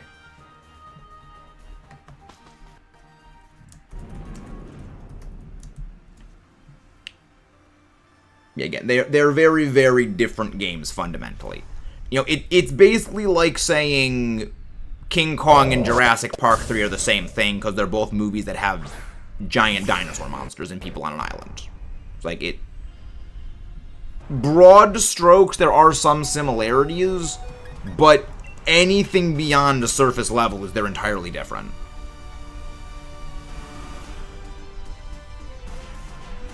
Psychic Fang is going to knock me out here because of the Life Orb damage. Yep, Life Orb damage takes me out.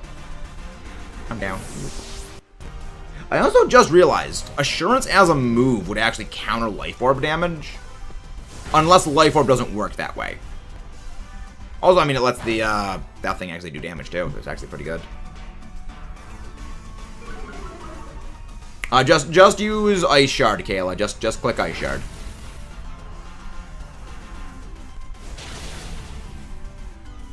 Lore is entirely different in those games.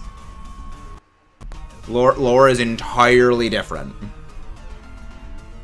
As well as, again, mechanically, they are very different games. Oh, the special attack grows. Okay, I guess at that point, just use Blizzard. Well, Palossand actually getting a big boost. Palossand gets a big boost from that. Thank you very much. But again, guys, if you haven't done so already, please don't forget to subscribe for more. And leave a like on the stream. Ooh. Nice. Very nice. Very, very nice damage right there. Actually, no, just click Ice Shard, Kayla. Just click Ice Shard. Because that way I'm not going to take any Life Orb damage. Thank you very much, Steffi. Thank you very much. Yeah, no, the games fundamentally are very, very, very different.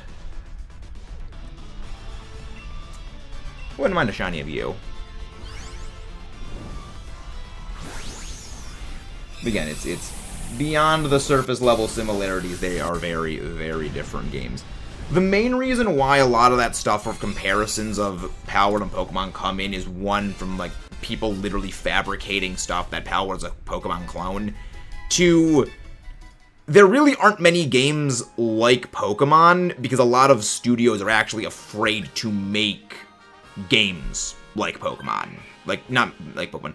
There's a lot of studios that are actually very afraid of making creature collectors purely on the principle of people thinking they're Pokemon clones. Or, you know, risking, if it is even too similar to Pokemon, Pokemon would just do them.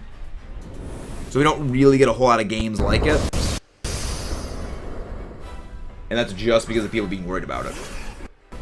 That's why when something like Palworld actually happens, a lot of people actually go out of their way to try to, like, sink it entirely. Because it kind of shows, you know, people don't want to basically be exposed to, yeah, you know, you're making these games like that because you're kind of cowards. Yeah, basically. It is. The makers are scared. It is purely that. Because, again, we have seen how people react to things like that. Where, like, again, when Palworld came out, remember how intense the Palworld hate was when that game first came out. Purely because it was doing well. Yeah, and Digimon and Palworld are not the same thing as Pokemon. And Digimon came out actually a lot more towards the beginning of Pokemon. That's one of the reasons why Yu-Gi-Oh! And all the things like that kind of did exist, is because they existed before Pokemon became the global mega brand it is today. Palworld is literally the first thing like it to exist in probably, like, what, 2 decades? Ultraman, you actually catch a giant kaiju to fight you. That was... Yeah. Again, Pokemon wasn't even the first thing to come up with the idea of a creature catcher. It's the most high profile. Hello there, Jerry the Shiny Beedrill. Welcome in. Again, like Godzilla. Godzilla did not invent the giant monster movie genre. It's just the most notable because it revolutionized it. As well as eventually became the most marketable one, for that, again, it's a whole separate thing altogether. Pleasurable. Yeah, if you go back in time, there were a lot more creature catchers. It's just that not many of them survived for a variety of different reasons. And if you guys haven't done so already, please don't forget to subscribe for more and leave a like on the stream for shiny luck. I mean, I love Pokemon, but there are many games that can do similar things to Pokemon and not be Pokemon clones. Good example is go back and watch the Fossil Fighters Analysis series. Basically, it was a breakdown of, is this thing a Pokemon clone or not? You play other games? Yes, I do play other games. I'm always on the lookout for other games to play on the channel, though, as well. No Shiny Heatmore, no Shiny Piloswine, no Shiny Machoke, no Shiny Tornadus. I mean, I actually just bought, like, the entire, like, the first 7 Yakuza games a few days ago, so... Yeah, I'm always on the lookout for more games. I do kind of crowdsource sometimes for ideas of games to play. So, you know, if you're new, could get to recommend some series to join for me to play. Yeah. Yeah, one of our next series is going to be Return to Skyward Sword and Legend of Zelda, because we kind of didn't continue working on that because the capture card kind of crapped out. Max, are you planning to live stream? I have no idea what that is, SA14. I have no clue what that is. Alright, code is live if anyone wants to join in.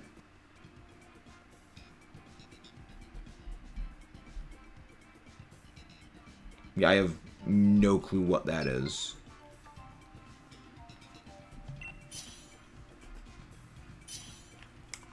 I'm actually going to go get some more water.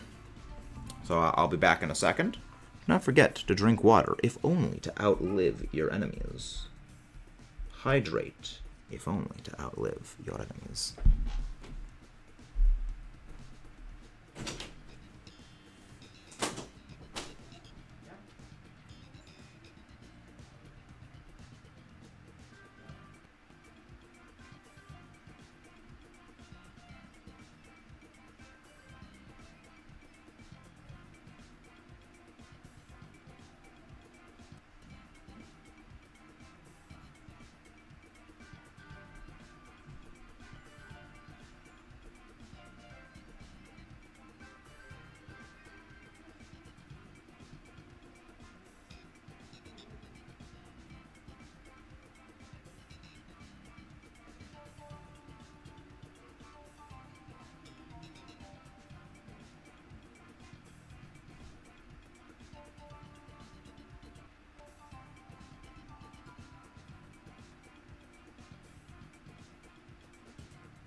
Oh wow, I just got back in time. Thank you.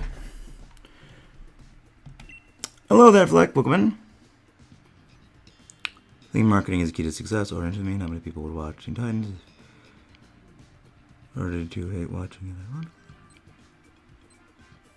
Well, no. People were gonna watch that because it's Teen Titans.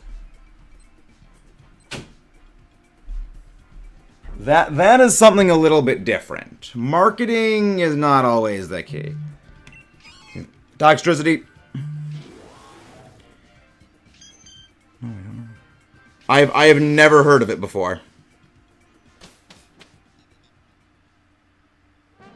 I have never heard of that before.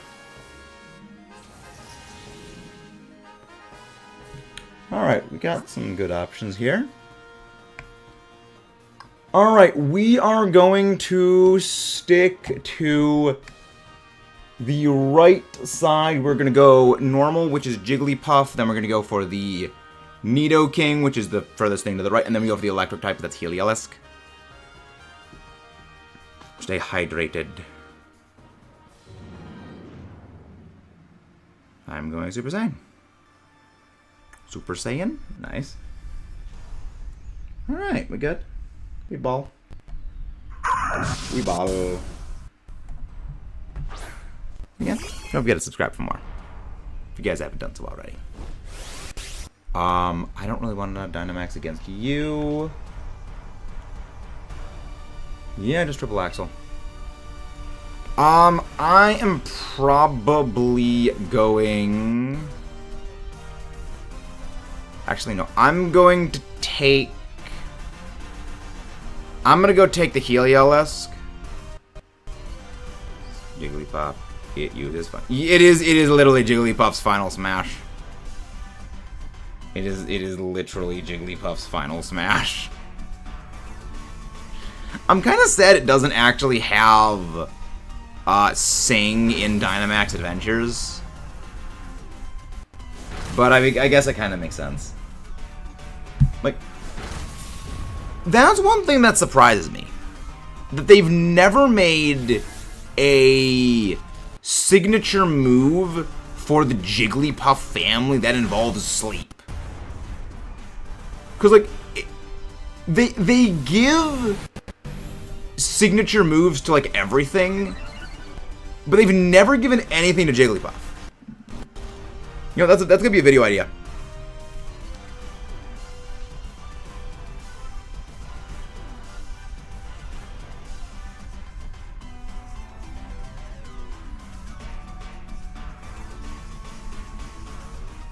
You know, I will never understand that.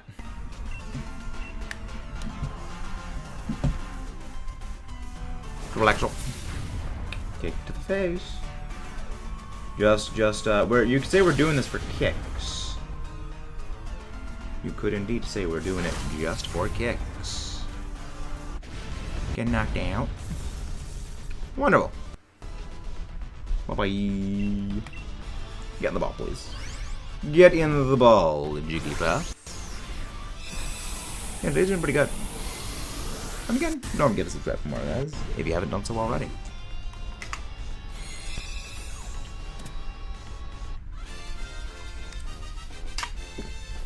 Not sure how long we are going to be going today, but probably another hour or so. No switch out. Gotta go have a good day. Have a good day. And again, do not forget to leave a like on the stream. It is the best way to help support the channel. I'm gonna go for the Nidoking, which is the ground type. The funny thing is, all three of these are actually fairly good Pokemon. It's just the best one is the Nidoking. Favorite Pikachu clone. Favorite Pikachu clone is Togedemaru if you're excluding things like, well, if you're excluding Mimikyu, but including Mimikyu, I love Mimikyu. I absolutely love that thing. Nidoking. Hello, Nidoking. Welcome to get clowned on. It is time you get absolutely clowned on. Good thing is you don't have poison points, so I don't fear using this. Which is good. So that's the one thing about this thing I don't like, is when they have poison points. It's good, I mean, I'm switching out for the later thing anyway. Oh, right, your other move is Hyper Voice. I don't know why I thought it like round or something. Okay. I don't know why I thought I had round or anything like that. Actually, I probably would have gotten flatlined if it wasn't for the Friend Guard. So actually, Friend Guard, Jigglypuff to the rescue. What I don't get is why they gave Incineroar a fitting Darkest Lariat, but then they gave it everything to everything Jenny, even though it's a clearly wrestling move. I mean, the same thing that happens with a lot of Pokemon moves. That is how signature moves basically operate, but again, then like everything lost Darkest Lariat later on. You know, more or less, this is what happens with signature moves. One Pokemon gets it, again, in, you know, the first generation it's in, for that generation. And then it doesn't, like, a lot of other things get it later, but I think the funny thing is they actually got rid of Darkest Lariat on basically everything in Gen 9. I think Incineroar is the only thing that still gets Darkest Lariat. I don't actually think anything does get Darkest Lariat. Other than Incineroar. But yeah, like, Metal Claw was the same way with Scyther as with specifically Caesar. Megahorn. Megahorn on Heracross was the same way. That's just kind of the standard MO. No, Nidoking in Dynamax Adventures has high horsepower and then the 3 elemental punches. So Fire Punch, Ice Punch, Thunder Punch. Against something like Tornadus and Thundurus, it's actually very, very good. Yeah, in DAs, it's quite good, purely for that reason, because it also has rivalry, so if you're going up against a legendary you know is a male legendary, it gets a 25% attack boost. And, you know, for Thundurus, which it's immune to electric moves, Thundurus basically can't touch it. And then you just slam with, like, stab ice punches, with not stab, with just rivalry boosted ice punches. It's really good. Not gonna take it. Hey, one of those useless pink blobs switching out. And I'm gonna be taking this. And if I can get a good... If I can get a life orb, that would be absolutely delightful. Will I have a expert belt? Orb or expert belt, please. Neither of them are any good. Blunder, focus, lump, weakness, lappa. Sure, blunder policy. Sure. Let's go check the Darkest Lariat learn set. Let's go check the learn set of Darkest Lariat. Kayla, did you not pick an item? I'm gonna go up against the Elite Four on the champion of Pokemon Scarlet. My team has Talonflame, Meowscarada, Haxorus, Garchomp. Rion, and Scyther, any types with the team. I don't think you should be fine. I'd probably recommend no Talonflame, switching out for something like Ceruledge. But it could be okay. Snarl. I'm gonna go look up what still gets Darkest Lariat. Or is it still exclusive to Incineroar? Well, it once again exclusive to Incineroar. Darkest Lariat Pokemon. But no, I mean, I love Incineroar as a Pokemon. I think it's great. Also, I don't know what you mean, like, I'm a legendary. No, there are legendaries that do have a gender. There are Heatran can be either male or female.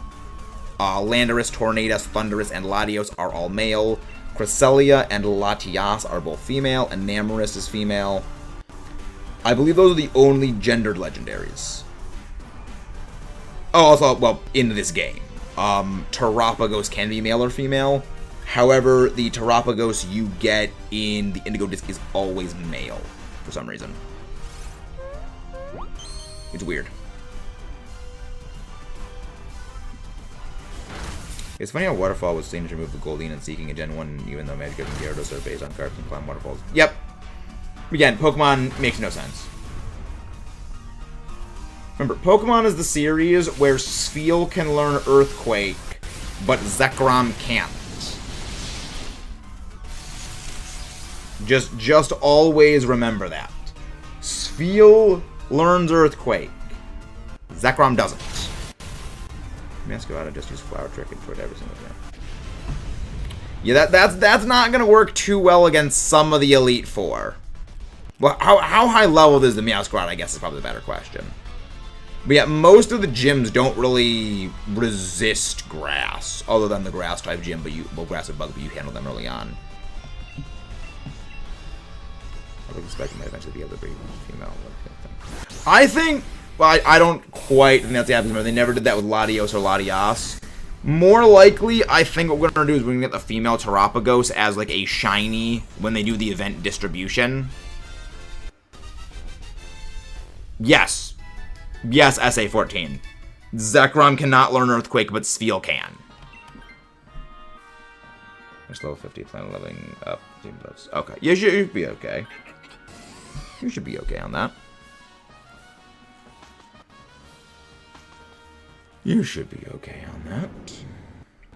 Darkest Lariat. Learn set. Yes. Just Incineroar learns Darkest Lariat in the modern game.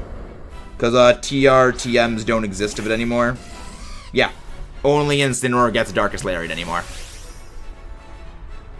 But yeah, no, Flower Trick is not going to work the same way going into the Elite Four. That is, Flower Trick is not going to be able to pull off the same shenanigans. Because a lot of the Elite Four's typings resist grass.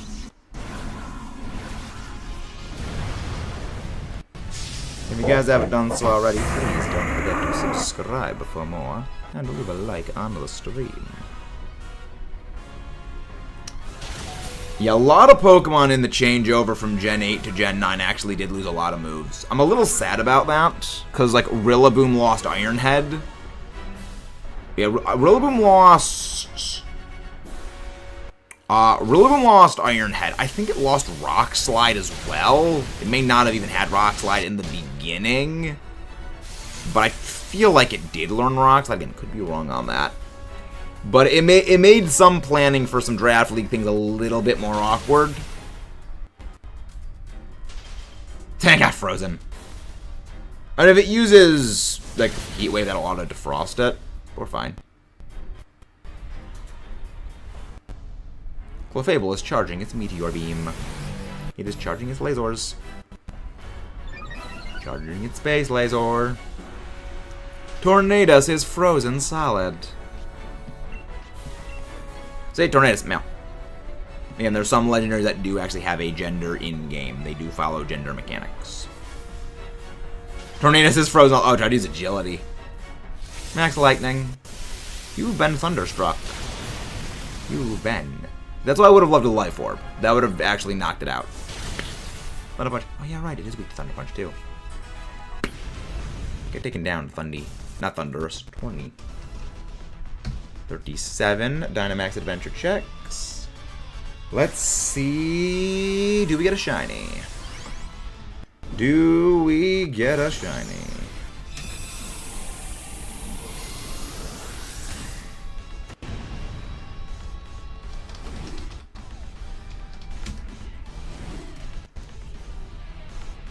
Do do do do do do do do do. Yeah, no, we're doing pretty good. We are doing fairly okay here, ladies and gentlemen.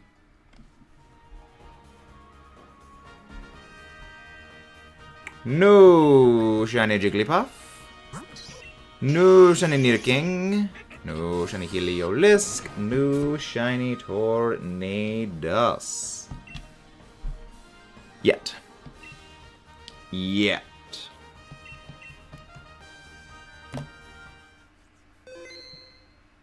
Alright, let's go. Keep a record of the tornado face. Let's go on another Dynamax adventure. I think we're probably gonna run solo for some DAs for a bit. They're probably gonna run solo for a bit. I'll leave them on the down. I think we'll probably run a little solo. We'll run solo for a while. Okay, Cartcoal. I mean, Cartcoal actually does decently well, because, again, it literally resists everything Tornadus can throw at it. Berascuta. Alolan Dugtrio. What is that? Oh, the Swampert. Yeah, Cartcoal. We should be fine. We should be fine. Mostly. We should be fine, mostly. But yeah. We should be fine. Yeah, we're probably going to do another one with viewers after this. What's your favorite Pokemon character? Excluding gym leaders, Elite Four members, and champions. I mean, that is like 90% of the Pokemon cast right there. In that case,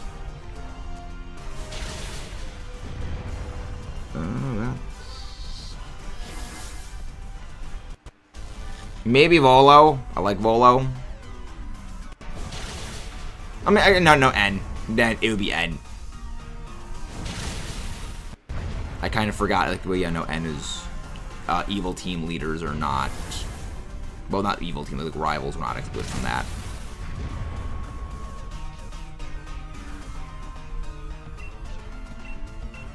Yeah, probably N. Okay, good. At least we got the power gem off. N is great. I mean, again, Unova just did everything good. Like, Unova did everything best. It only took Pokemon Company nearly, what? A decade and a half to realize they struck gold with Unova.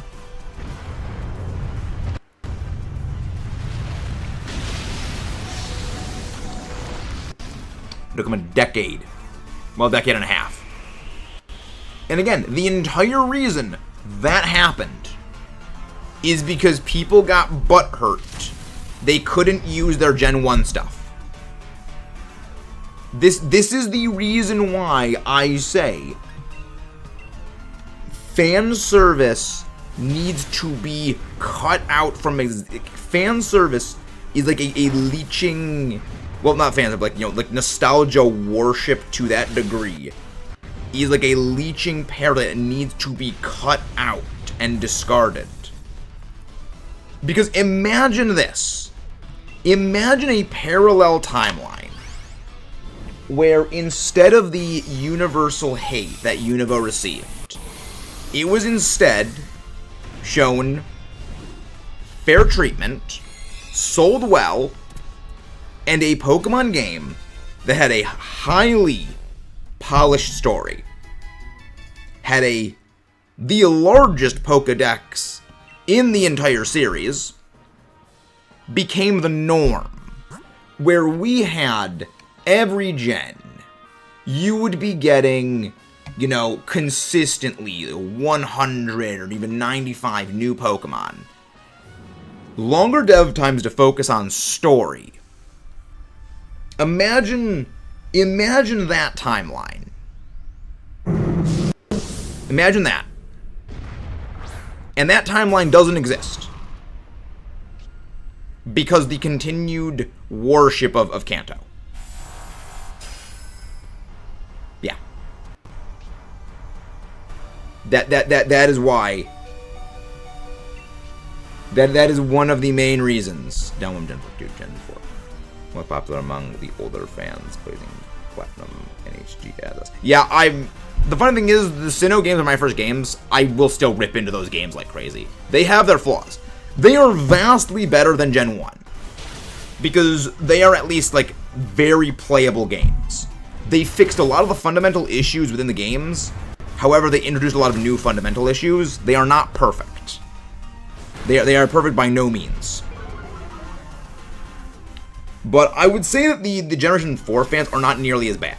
Like, there were decisions made in the creation of Generation 4 that were problematic. But overall, I would say Gen 4 is less offending in this capacity. Because Gen 4 did legitimate improvements. I'm gonna focus on story. I know. I still think, but the thing is, Black and White 2's story only exists because of Black and White. You know, it's... Black and White 2 is only able to exist with the existence of the previous Unova games. Again, it kind of piggybacks off of that. You know, you can't, like, just say, you know, just that one on its own, because, again, it's both of them together. It's kind of a two-part combo. It's like peanut butter and jelly, but it's like talking about Reese's peanut butter cups, but only mentioning either the peanut butter or the chocolate. It is the both of them that make it work. Hello there, Wilkins. How do you do?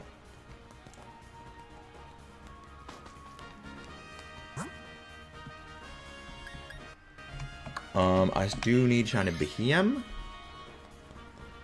I mean, I know, it's like, again, we could have been living in that timeline. But the fixation on Gen 1 just overpowered it. And that depresses me. But yeah, no, but like, Gen 4, definitely, I will agree, has its problems. I will definitely agree Gen 1 has. Because again, I believe in you treat every part of a series fairly. You give it the credit it deserves, but you also give the criticism it deserves. And Fusion played me. Hello there, Midnight. Welcome in. If you guys haven't done so already, please don't forget to subscribe for more and to leave a like on the stream if you haven't done so already. First being win. Yeah, we're probably gonna do some more viewer ones. We're gonna be ending off around like 4:30 tonight. Anyway, if you had the choice to turn into a Pokemon, what would it be? Excluding Soda Legendaries. Ditto, because then you could turn into literally anything. Well, Ditto or Mew, because again, you could literally turn into anything. Thunder is a gacha gamer. I have several questions, James. I have several questions. Yeah, no, we should have 2 more Dynamax adventures in us. We should have 2 more games in us for DAs. She has played Dragon Ball Z to time music question. Oh. I mean, I would say that's less Gacha Gamer and more like Dragon Ball in general, because I mean, it's Dragon Ball. Fun fact, I have never watched anything to do with Dragon Ball. I have never seen Dragon Ball, Dragon Ball Z, Dragon Ball Super, Dragon Ball anything. Fun fact. A game I play, also on and off. Ah.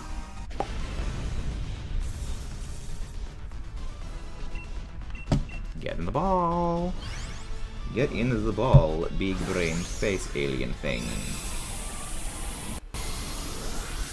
Big brainy brain space alien thing.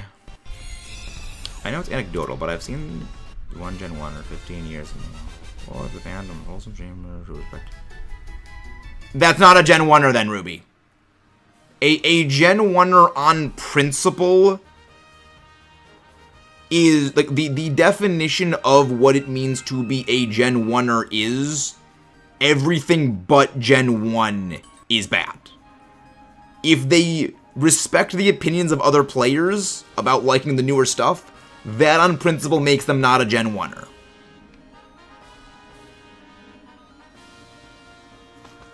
Monkey Meadow Chimps. Like characters who spend a lot of time just screaming at each other.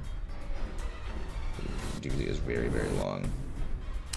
I've heard good things about Dragon Ball. I've heard a lot of good things about Dragon Ball.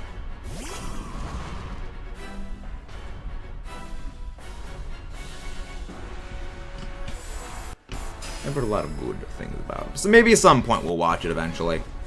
Maybe at some point. But today has been a slow day. Good thing we get Dynamax turn 1. We should be fine. Yeah, I mean, I feel that this happens with a lot of anime. Like, they draw things out, you know, because they have, like, the artist, like, making the rest of the series. Could be wrong on that. But if you guys haven't done so already, please don't forget to subscribe for more. Leave a like on the stream. It is the best way to help make sure it gets into the hands of more absolutely awesome viewers like you. Favorite legendary is Dialga. I love Dialga. Yeah, no, Dialga is my favorite legendary by miles. It's not even close.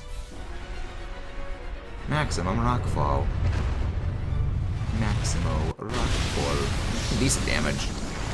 I mean, again, Carcoal is not a damage dealer, but it survives anything against Tornadus, so that's okay enough. Right, Behemoth's Meteor Beam. Meteor Beam. Again, discharging its Space Laser. No, I mean, my memory is garbage as well, so I feel you on that. My memory is similarly garbo trash.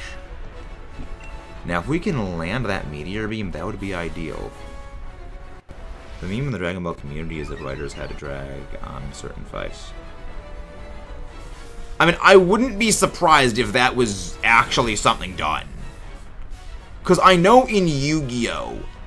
They did add in several filler arcs because they needed to let the manga make more stories for them to animate. So again, I would not be surprised if that actually did happen.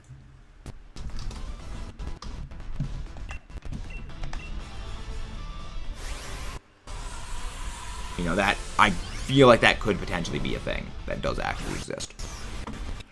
But you know, one thing, Dragon Ball pretty much killed any discussion of that. Well, no, the thing is, one thing about Dragon Ball I do know is the entire point of power scaling and power levels was to be bullshit. Like, the entire point of them is specifically because they're not reliable. Like, it was to demonstrate that they are useless. No shiny, no shiny, no shiny.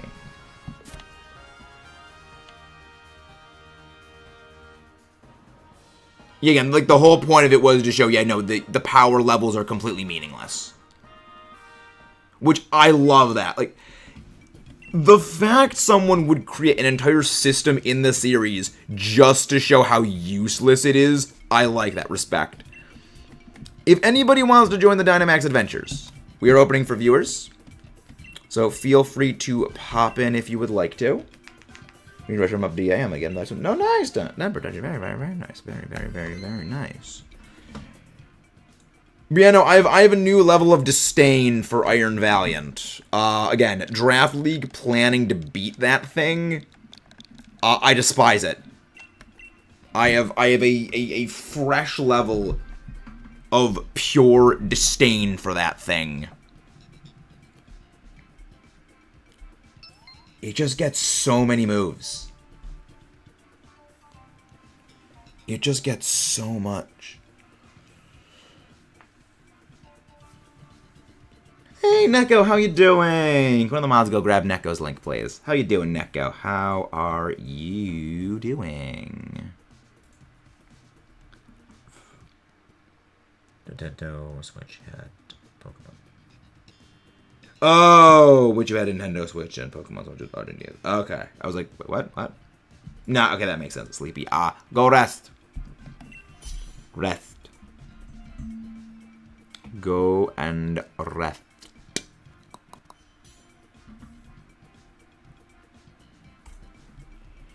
Alright, you're gonna be popping in temper. Sleep. Sleep is very important. They say sleep is for the weak, but sleep is very, very important.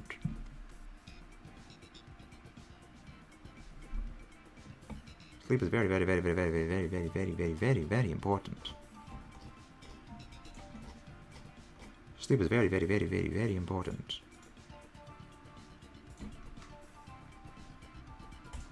Right? Oh, right, okay. I am not allowed. Plus recording a video 3 hours. Oh, wow. So, well, what are you recording that takes that long? That's a pretty heckin' long video. That's a pretty heckin' video right there. That's a frickin' heckin' long video.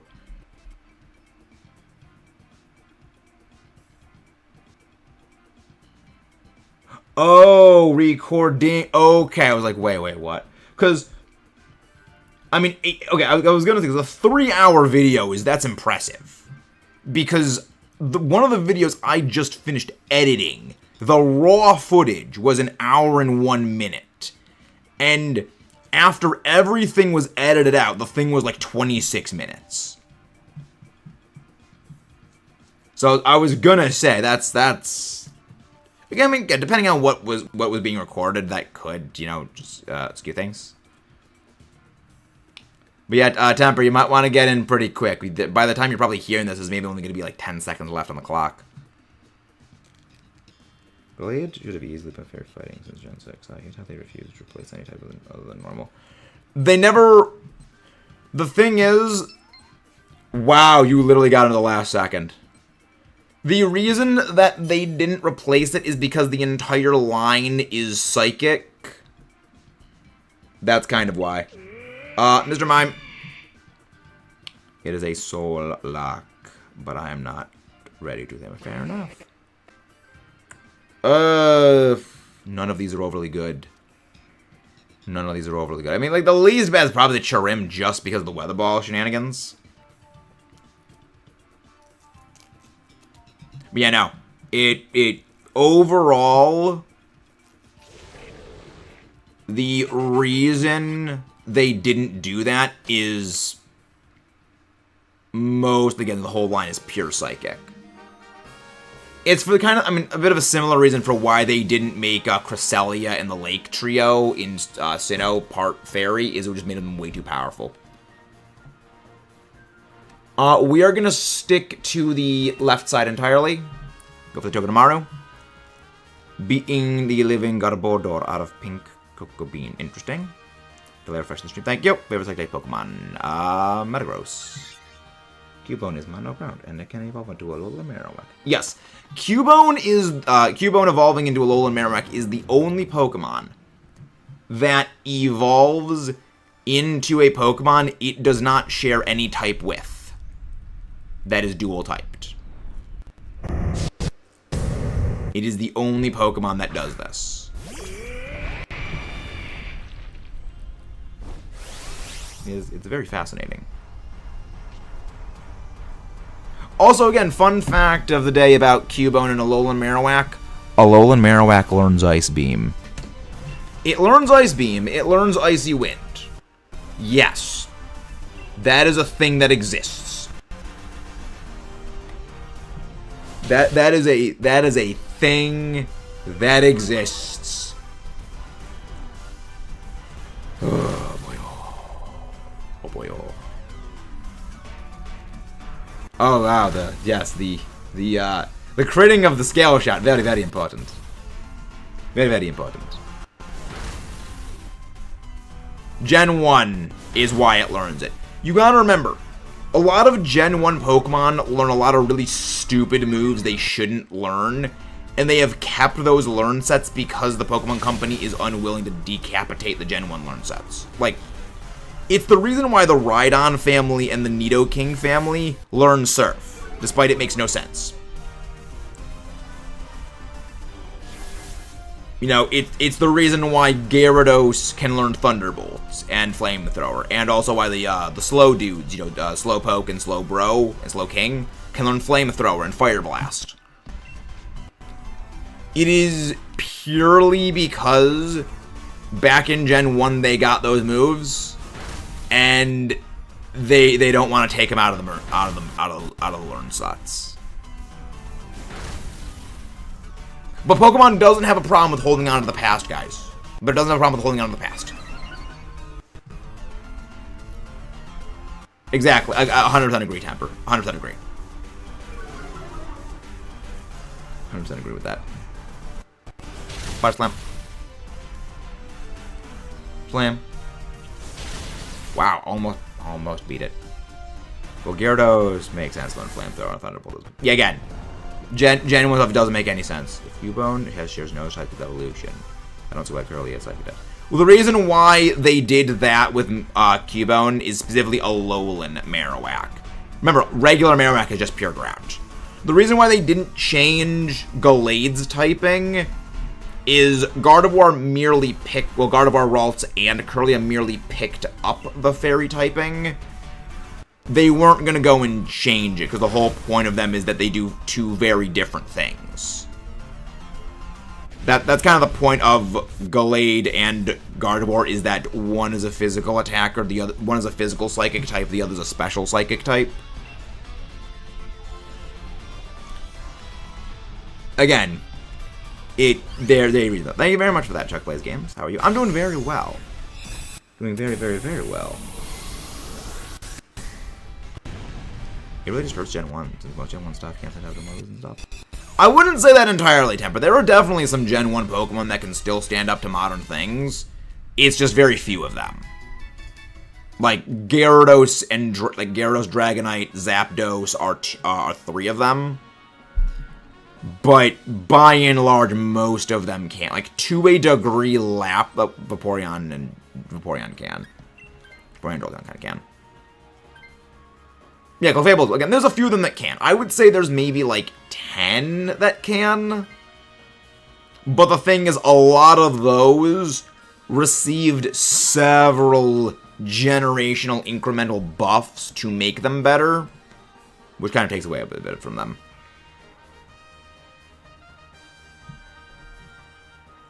Oh, we switch... Oh... Kayla, switch out Mr. Mime for Piloswine.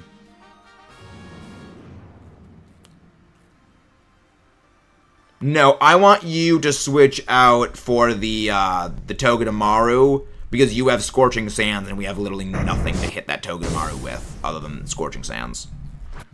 Could you please give us the weirdest thing Pokemon can learn that doesn't make any sense, as I just said 5 minutes ago? Oh, the Spheal Earthquake one? I mean, in Gen 2, Cubone and Donphan can both learn Bubble Beam. There's that. Lickitung couldn't learn Lick for, like, the first gen. Garbodor does not learn Poison Jab, despite the fact that its Pokedex entry literally states that it jabs things with poison-covered hand. Poor Gyarados still has to rely on generation gimmicks to get a good flying stab. I mean, it doesn't get bounced anymore. But the thing is, Gyarados is good for a number of reasons. Gyarados is good because of Intimidate and Moxie and Dragon Dance. It doesn't really need Solar Beam. Not just Solar Beam. It doesn't really need Bounce, because flying moves are really not that good.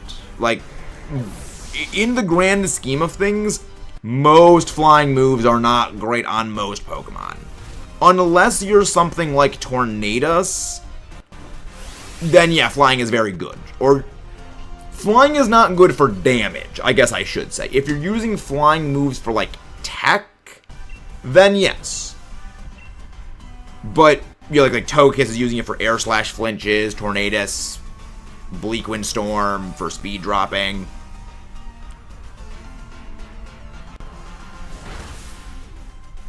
Yep. Yeah, again, that's always a bit of a comforting thing. Yep. Yeah, flying doesn't really help Gyarados all that much anyway, and it kind of actually prefers not running a flying move. I mean, again, unless you're running Terra Blast flying. Because oftentimes the coverage on Gyarados is more beneficial than the flying type move. Due mostly to flying's very bad offensive profile generally.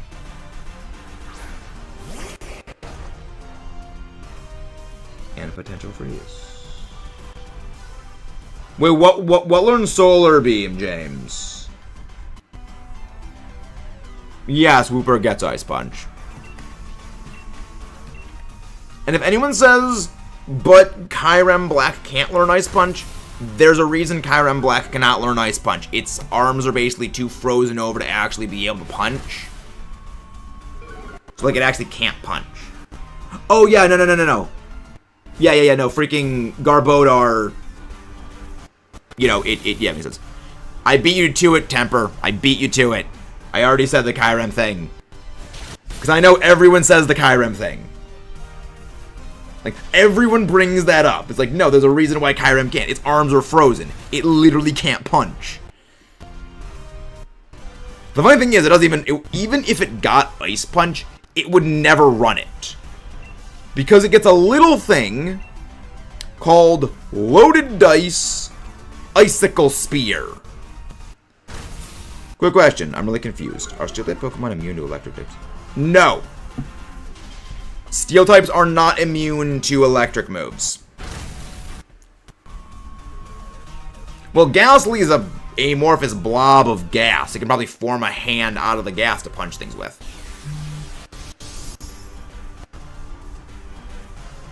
Again, the Tauros thing is Gen 1 stuff. The Tauros thing goes back to Gen 1 learn sets make literally no sense. Remember, Charizard learns Dig. Charizard learns Dig. Machamp gets Fire Blast. Lugia did not learn Hurricane until, I believe, relatively recently. If it still even gets it.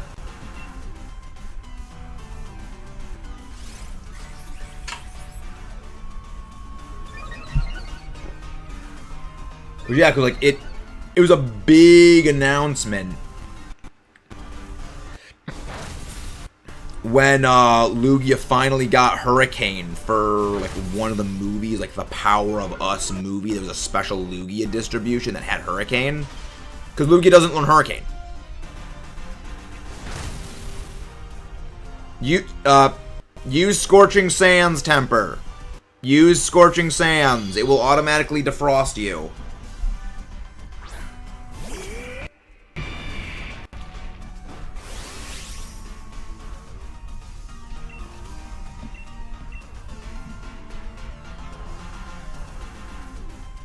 Kayla, just use Psychic.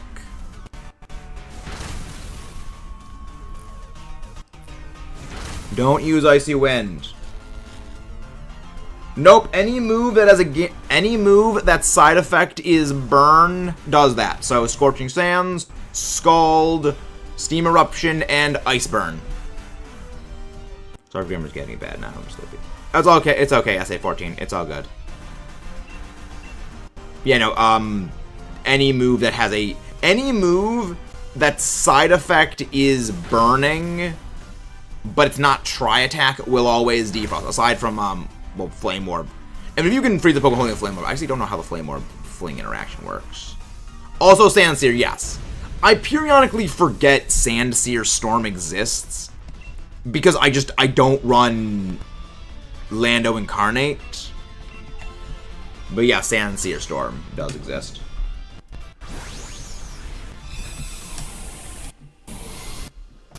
Sun-baked belt.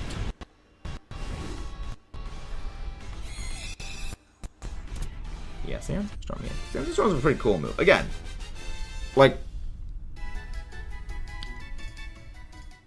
I honestly feel like there's a legitimate reason that they made Sandsear Storm just to give a reason to not run Sheer Force Lando. Because I feel like it's better to go for Sheer Force, Sand Force Lando now.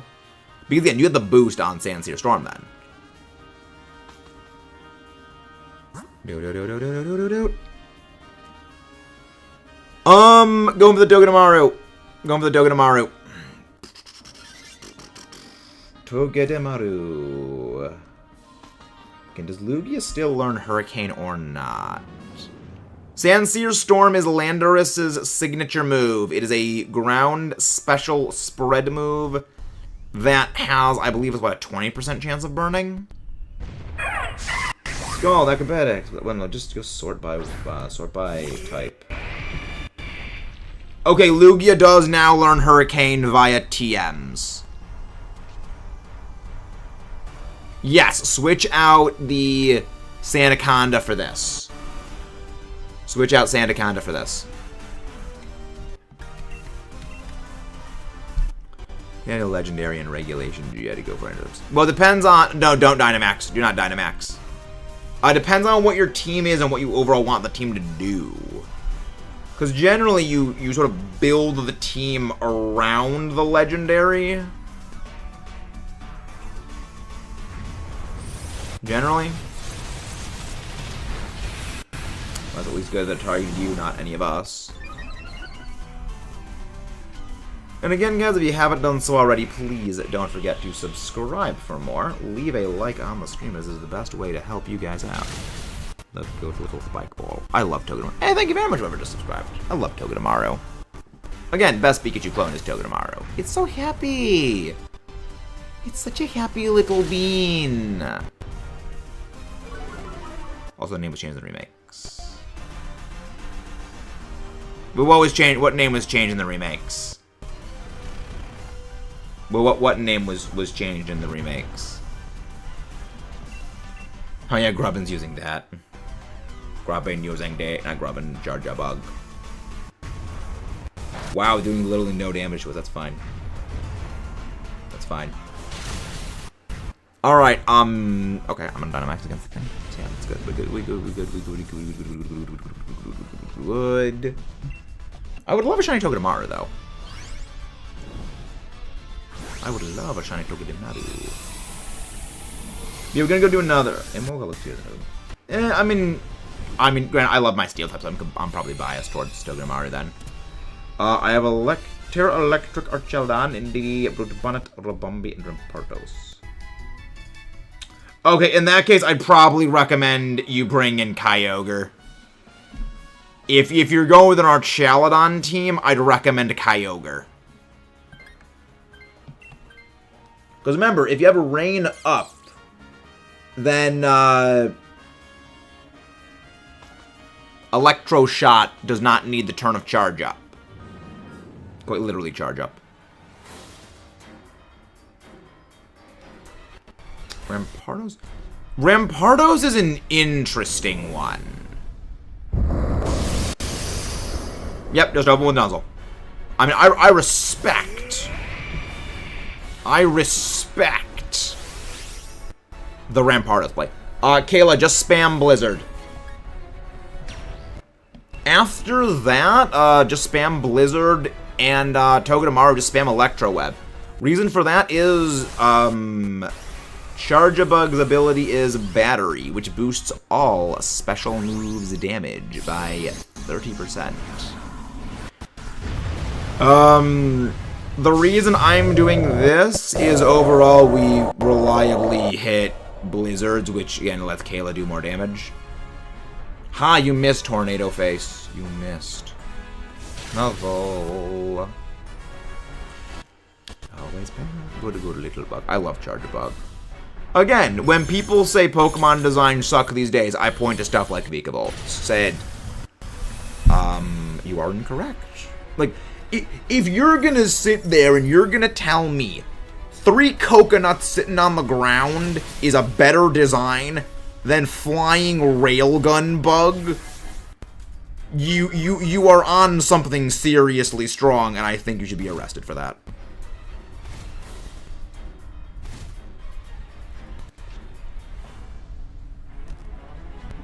Alright, let's go again. Vikavolt would have had battery. I prefer Vikavolt without battery, because the whole point of Charjabug is its support. Vikavolt's an attacker, and Vikavolt with Levitate is amazing. What do I think? Designs, what we play.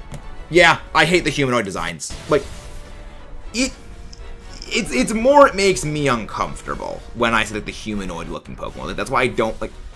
If it looks too human, it unsettles me. That's why I'm okay with Rillaboom, because Rillaboom is humanoid, but it's very clearly a gorilla. Like, that is literally what a gorilla looks like. You know, it's not the rabbit.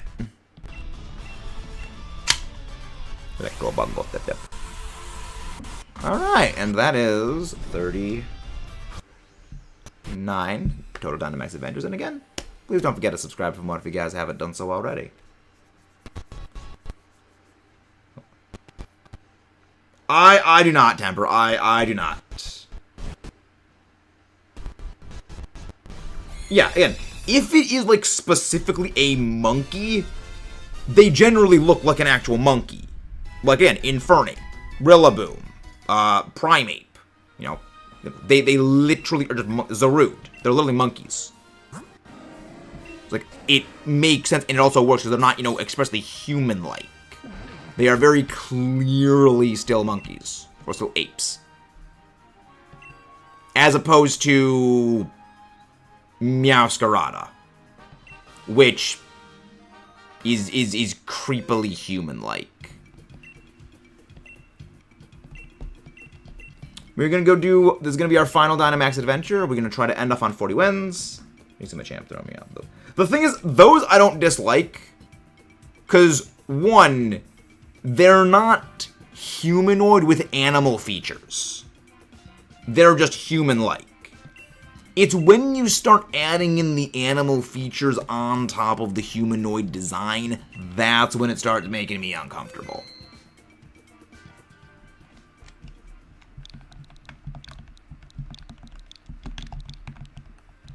Like, that's why I think Alakazam is just weird. Alright. Go to live if anybody wants to pop in.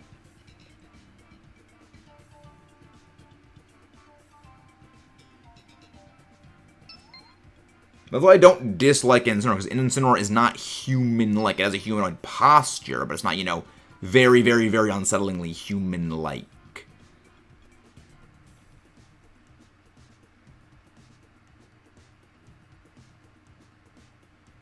It's the proportions of Cinderace is the thing.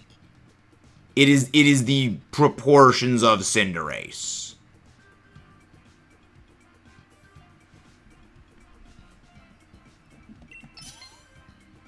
No, trust me, Cinderace is very, very much human-like. Again, similar to Masquerada. It just makes me a bit uncomfortable. But I don't really like any of the bunny Pokemon in general. I am indeed unsettlingly human. Like, remember, I'm not a human. I'm just an AI projection. This isn't real. Take a Barbarical. Alchemy. Mr. Mime. Mr. Mime. Manectric. Wow, very good. Wow, literally the entire top row was the best things we could have gone with. Literally the entire top row was good. Well, I mean, Barbarical was least bad, I guess is the better way of phrasing it. Alright. Okay, Frostlass. I see Frostlass. Ooh, Frostlass and a Sudowoodo. I can vibe with that. Alright, so we are going to go... We're going to go Dubwool, Frostlass, and then end off on the Sudowoodo. Nobody takes Dubwool. But we swap out... I'm gonna take Frostlass. I'm gonna take the Frostlass. And yeah.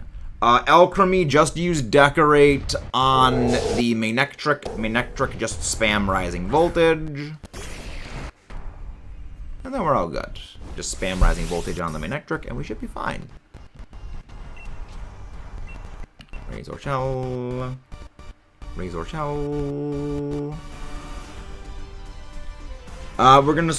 Let me just switch Mr. Mime for... Yes! Yes, I want you to switch out the Mr. Mime for the Sudowoodo. Just use Psychic. Mr. Mime, just use Psychic. We don't really need the Icy Wind. The Icy Wind is like for fast legendaries. Can you tell me what Pokemon the clouds are? Ruby, I've done a lot of Dynamax adventures. I've done too many Dynamax adventures. So I've gotten very good at identifying the shadows. I am not a fan of any Mega Evolution. But it's funny you say that SA14, because I actually literally did an entire video about like 2 months ago that actually is Mega Evolution tier list. Would recommend going and checking that one out.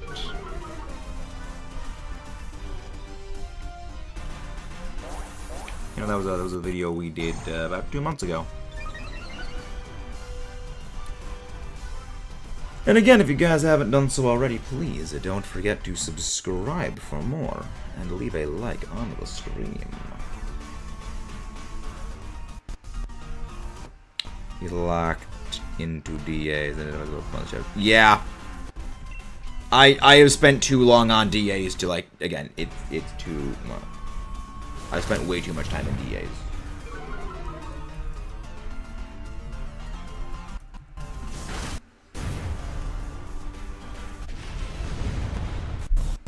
Alchemy MVP. Yeah, Alchemy is one of the best support Pokemon in Dynamax Adventures.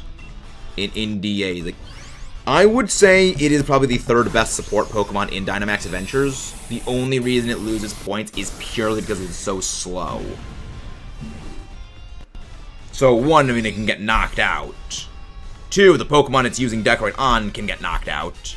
Or three, the other Pokemon will attack before the Decorate goes off. So it's kind of like, again, it's good but too late to be helpful kind of case.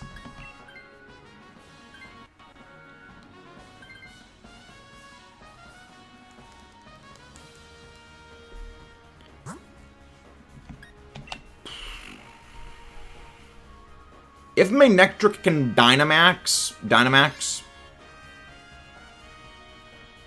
If not, no need.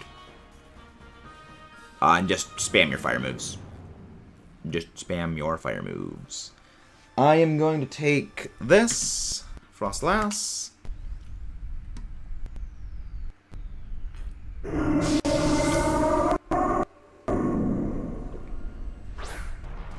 Actually, wait. No. Switch out the Mime for the Frostlass now that I'm thinking about it.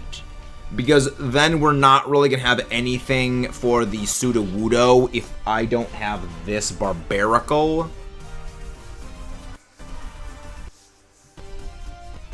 So yeah, no, that would be better. Just go for your fire move, Kayla.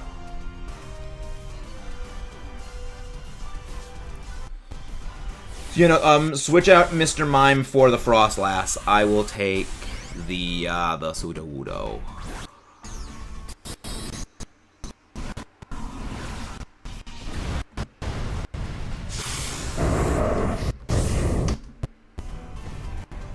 Oh my gosh, that's great.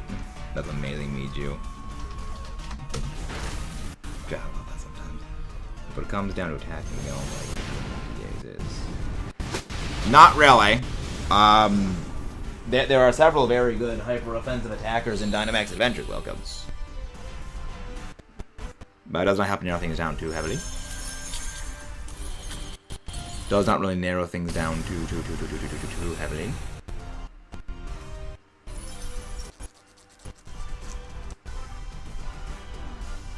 Razor Shell. Razor Shell. Decorate. Good thing. That's the reason I wanted a Dynamax, because its other move is Overheat, and that's the only fire move is Overheat, and I did not want it to be losing its special attack over and over again. Do. Razor Shell. I mean, well, no, it's gonna be setting up something before that anyway. Like, get Mind Blasted. Mind Blast. But yeah, switch out Frostlass for this. Not switch out Frostlass. Switch out Mr. Mime for Frostlass. I do not get why it does the little animation for the weather changing when the battle is over. I will never understand that. Actually, let's go looking for who to go raid. Let's go find somebody to go raid.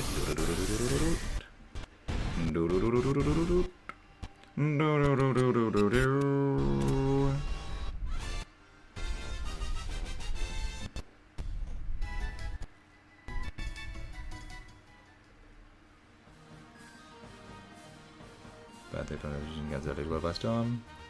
Yeah, I'm going to switch out for... Yes, because again, we have literally nothing that hits. We have nothing that is capable of hitting the other thing. Going for that. We should be fine. Who do we go raid, though, is the thing. Yo, Clocky's live. Shiny. Okay, let's go raid Clock. Let's go to Clocky. Hello there, Coco. When it comes out, I'm into the draft league. Make a better lead. I lose immediately only because I like to use glass cannons. I mean, you got a specialty. Your specialty is glass cannons.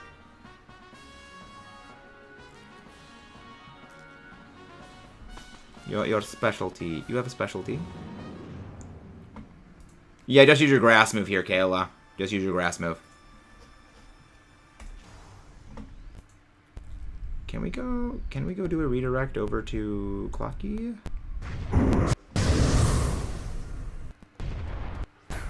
Because I mean, if we can't do a redirect, then we'll go do a. No, we can redirect over to Clocky.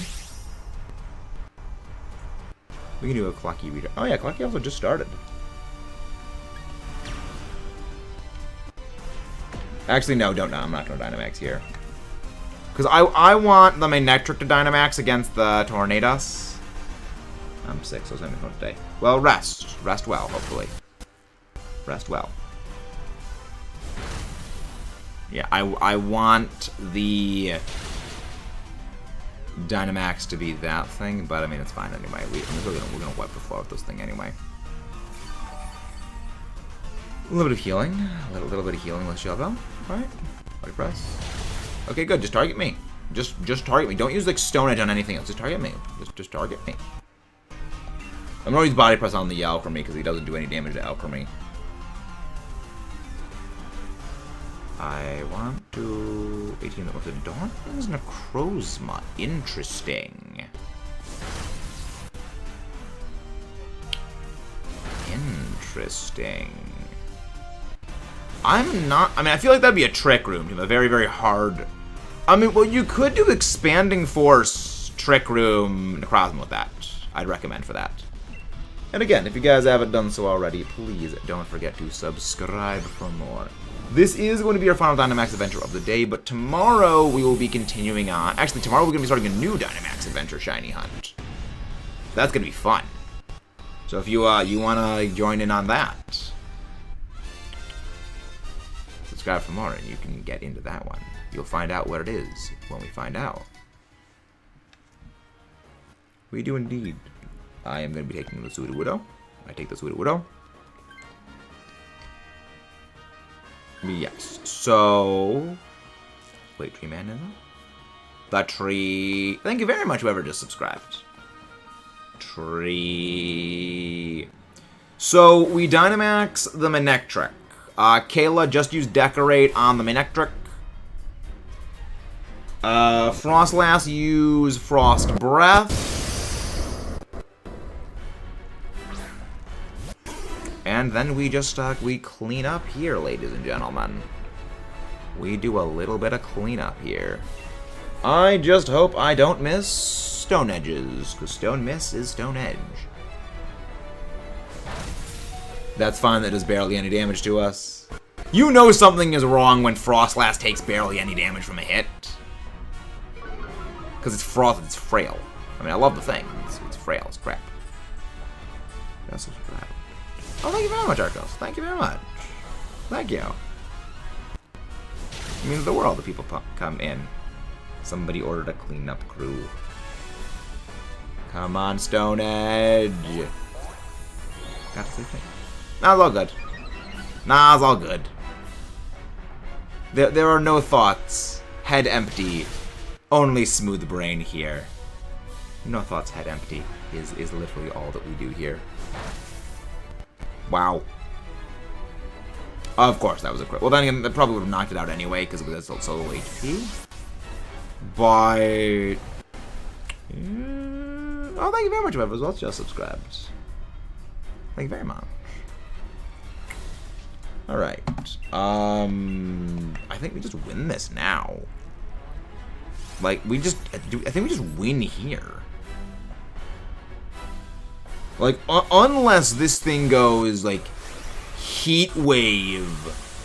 Unless it goes, like, a Max Flare and then Heat Wave, back to back, I think we just win. And even then, like, I would survive that. And probably also the Manectric. Like, I don't think you can do anything, because, like, Rock types basically body this thing entirely. Well, I mean, there's that. Well, it's possible getting hit by that. But we have extra lives. We have reserves.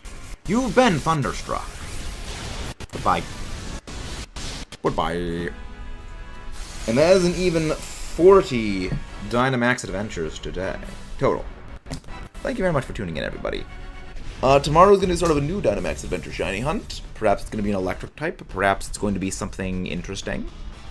I have no clue what it is going to be yet, but it's going to be glorious, to say the least. And it would be awesome to have you there. But we are going to go raid one of our friends who is doing a shiny-only run of a Pokemon Shining Pearl. So stay tuned for that. Possibly Xurkitree. It is possibly Xurkitree. It is possibly that. Quite possibly. Tornadus. Tornado. Here I am, rocking like a hurricane. No shiny Double, which I'm okay with that. No shiny Frostlass. No shiny Sudowoodo. No shiny Tornado Face. But I'll see you guys next time. Thank you all. Raid. Doot doot doot doot doot doot doot doot doot doot doot doot doot. Yeah, 0-4 as well here, Kayla. But hey, not every time. Again, every non-shiny encounter is one encounter closer to the eventual shiny. See you guys then.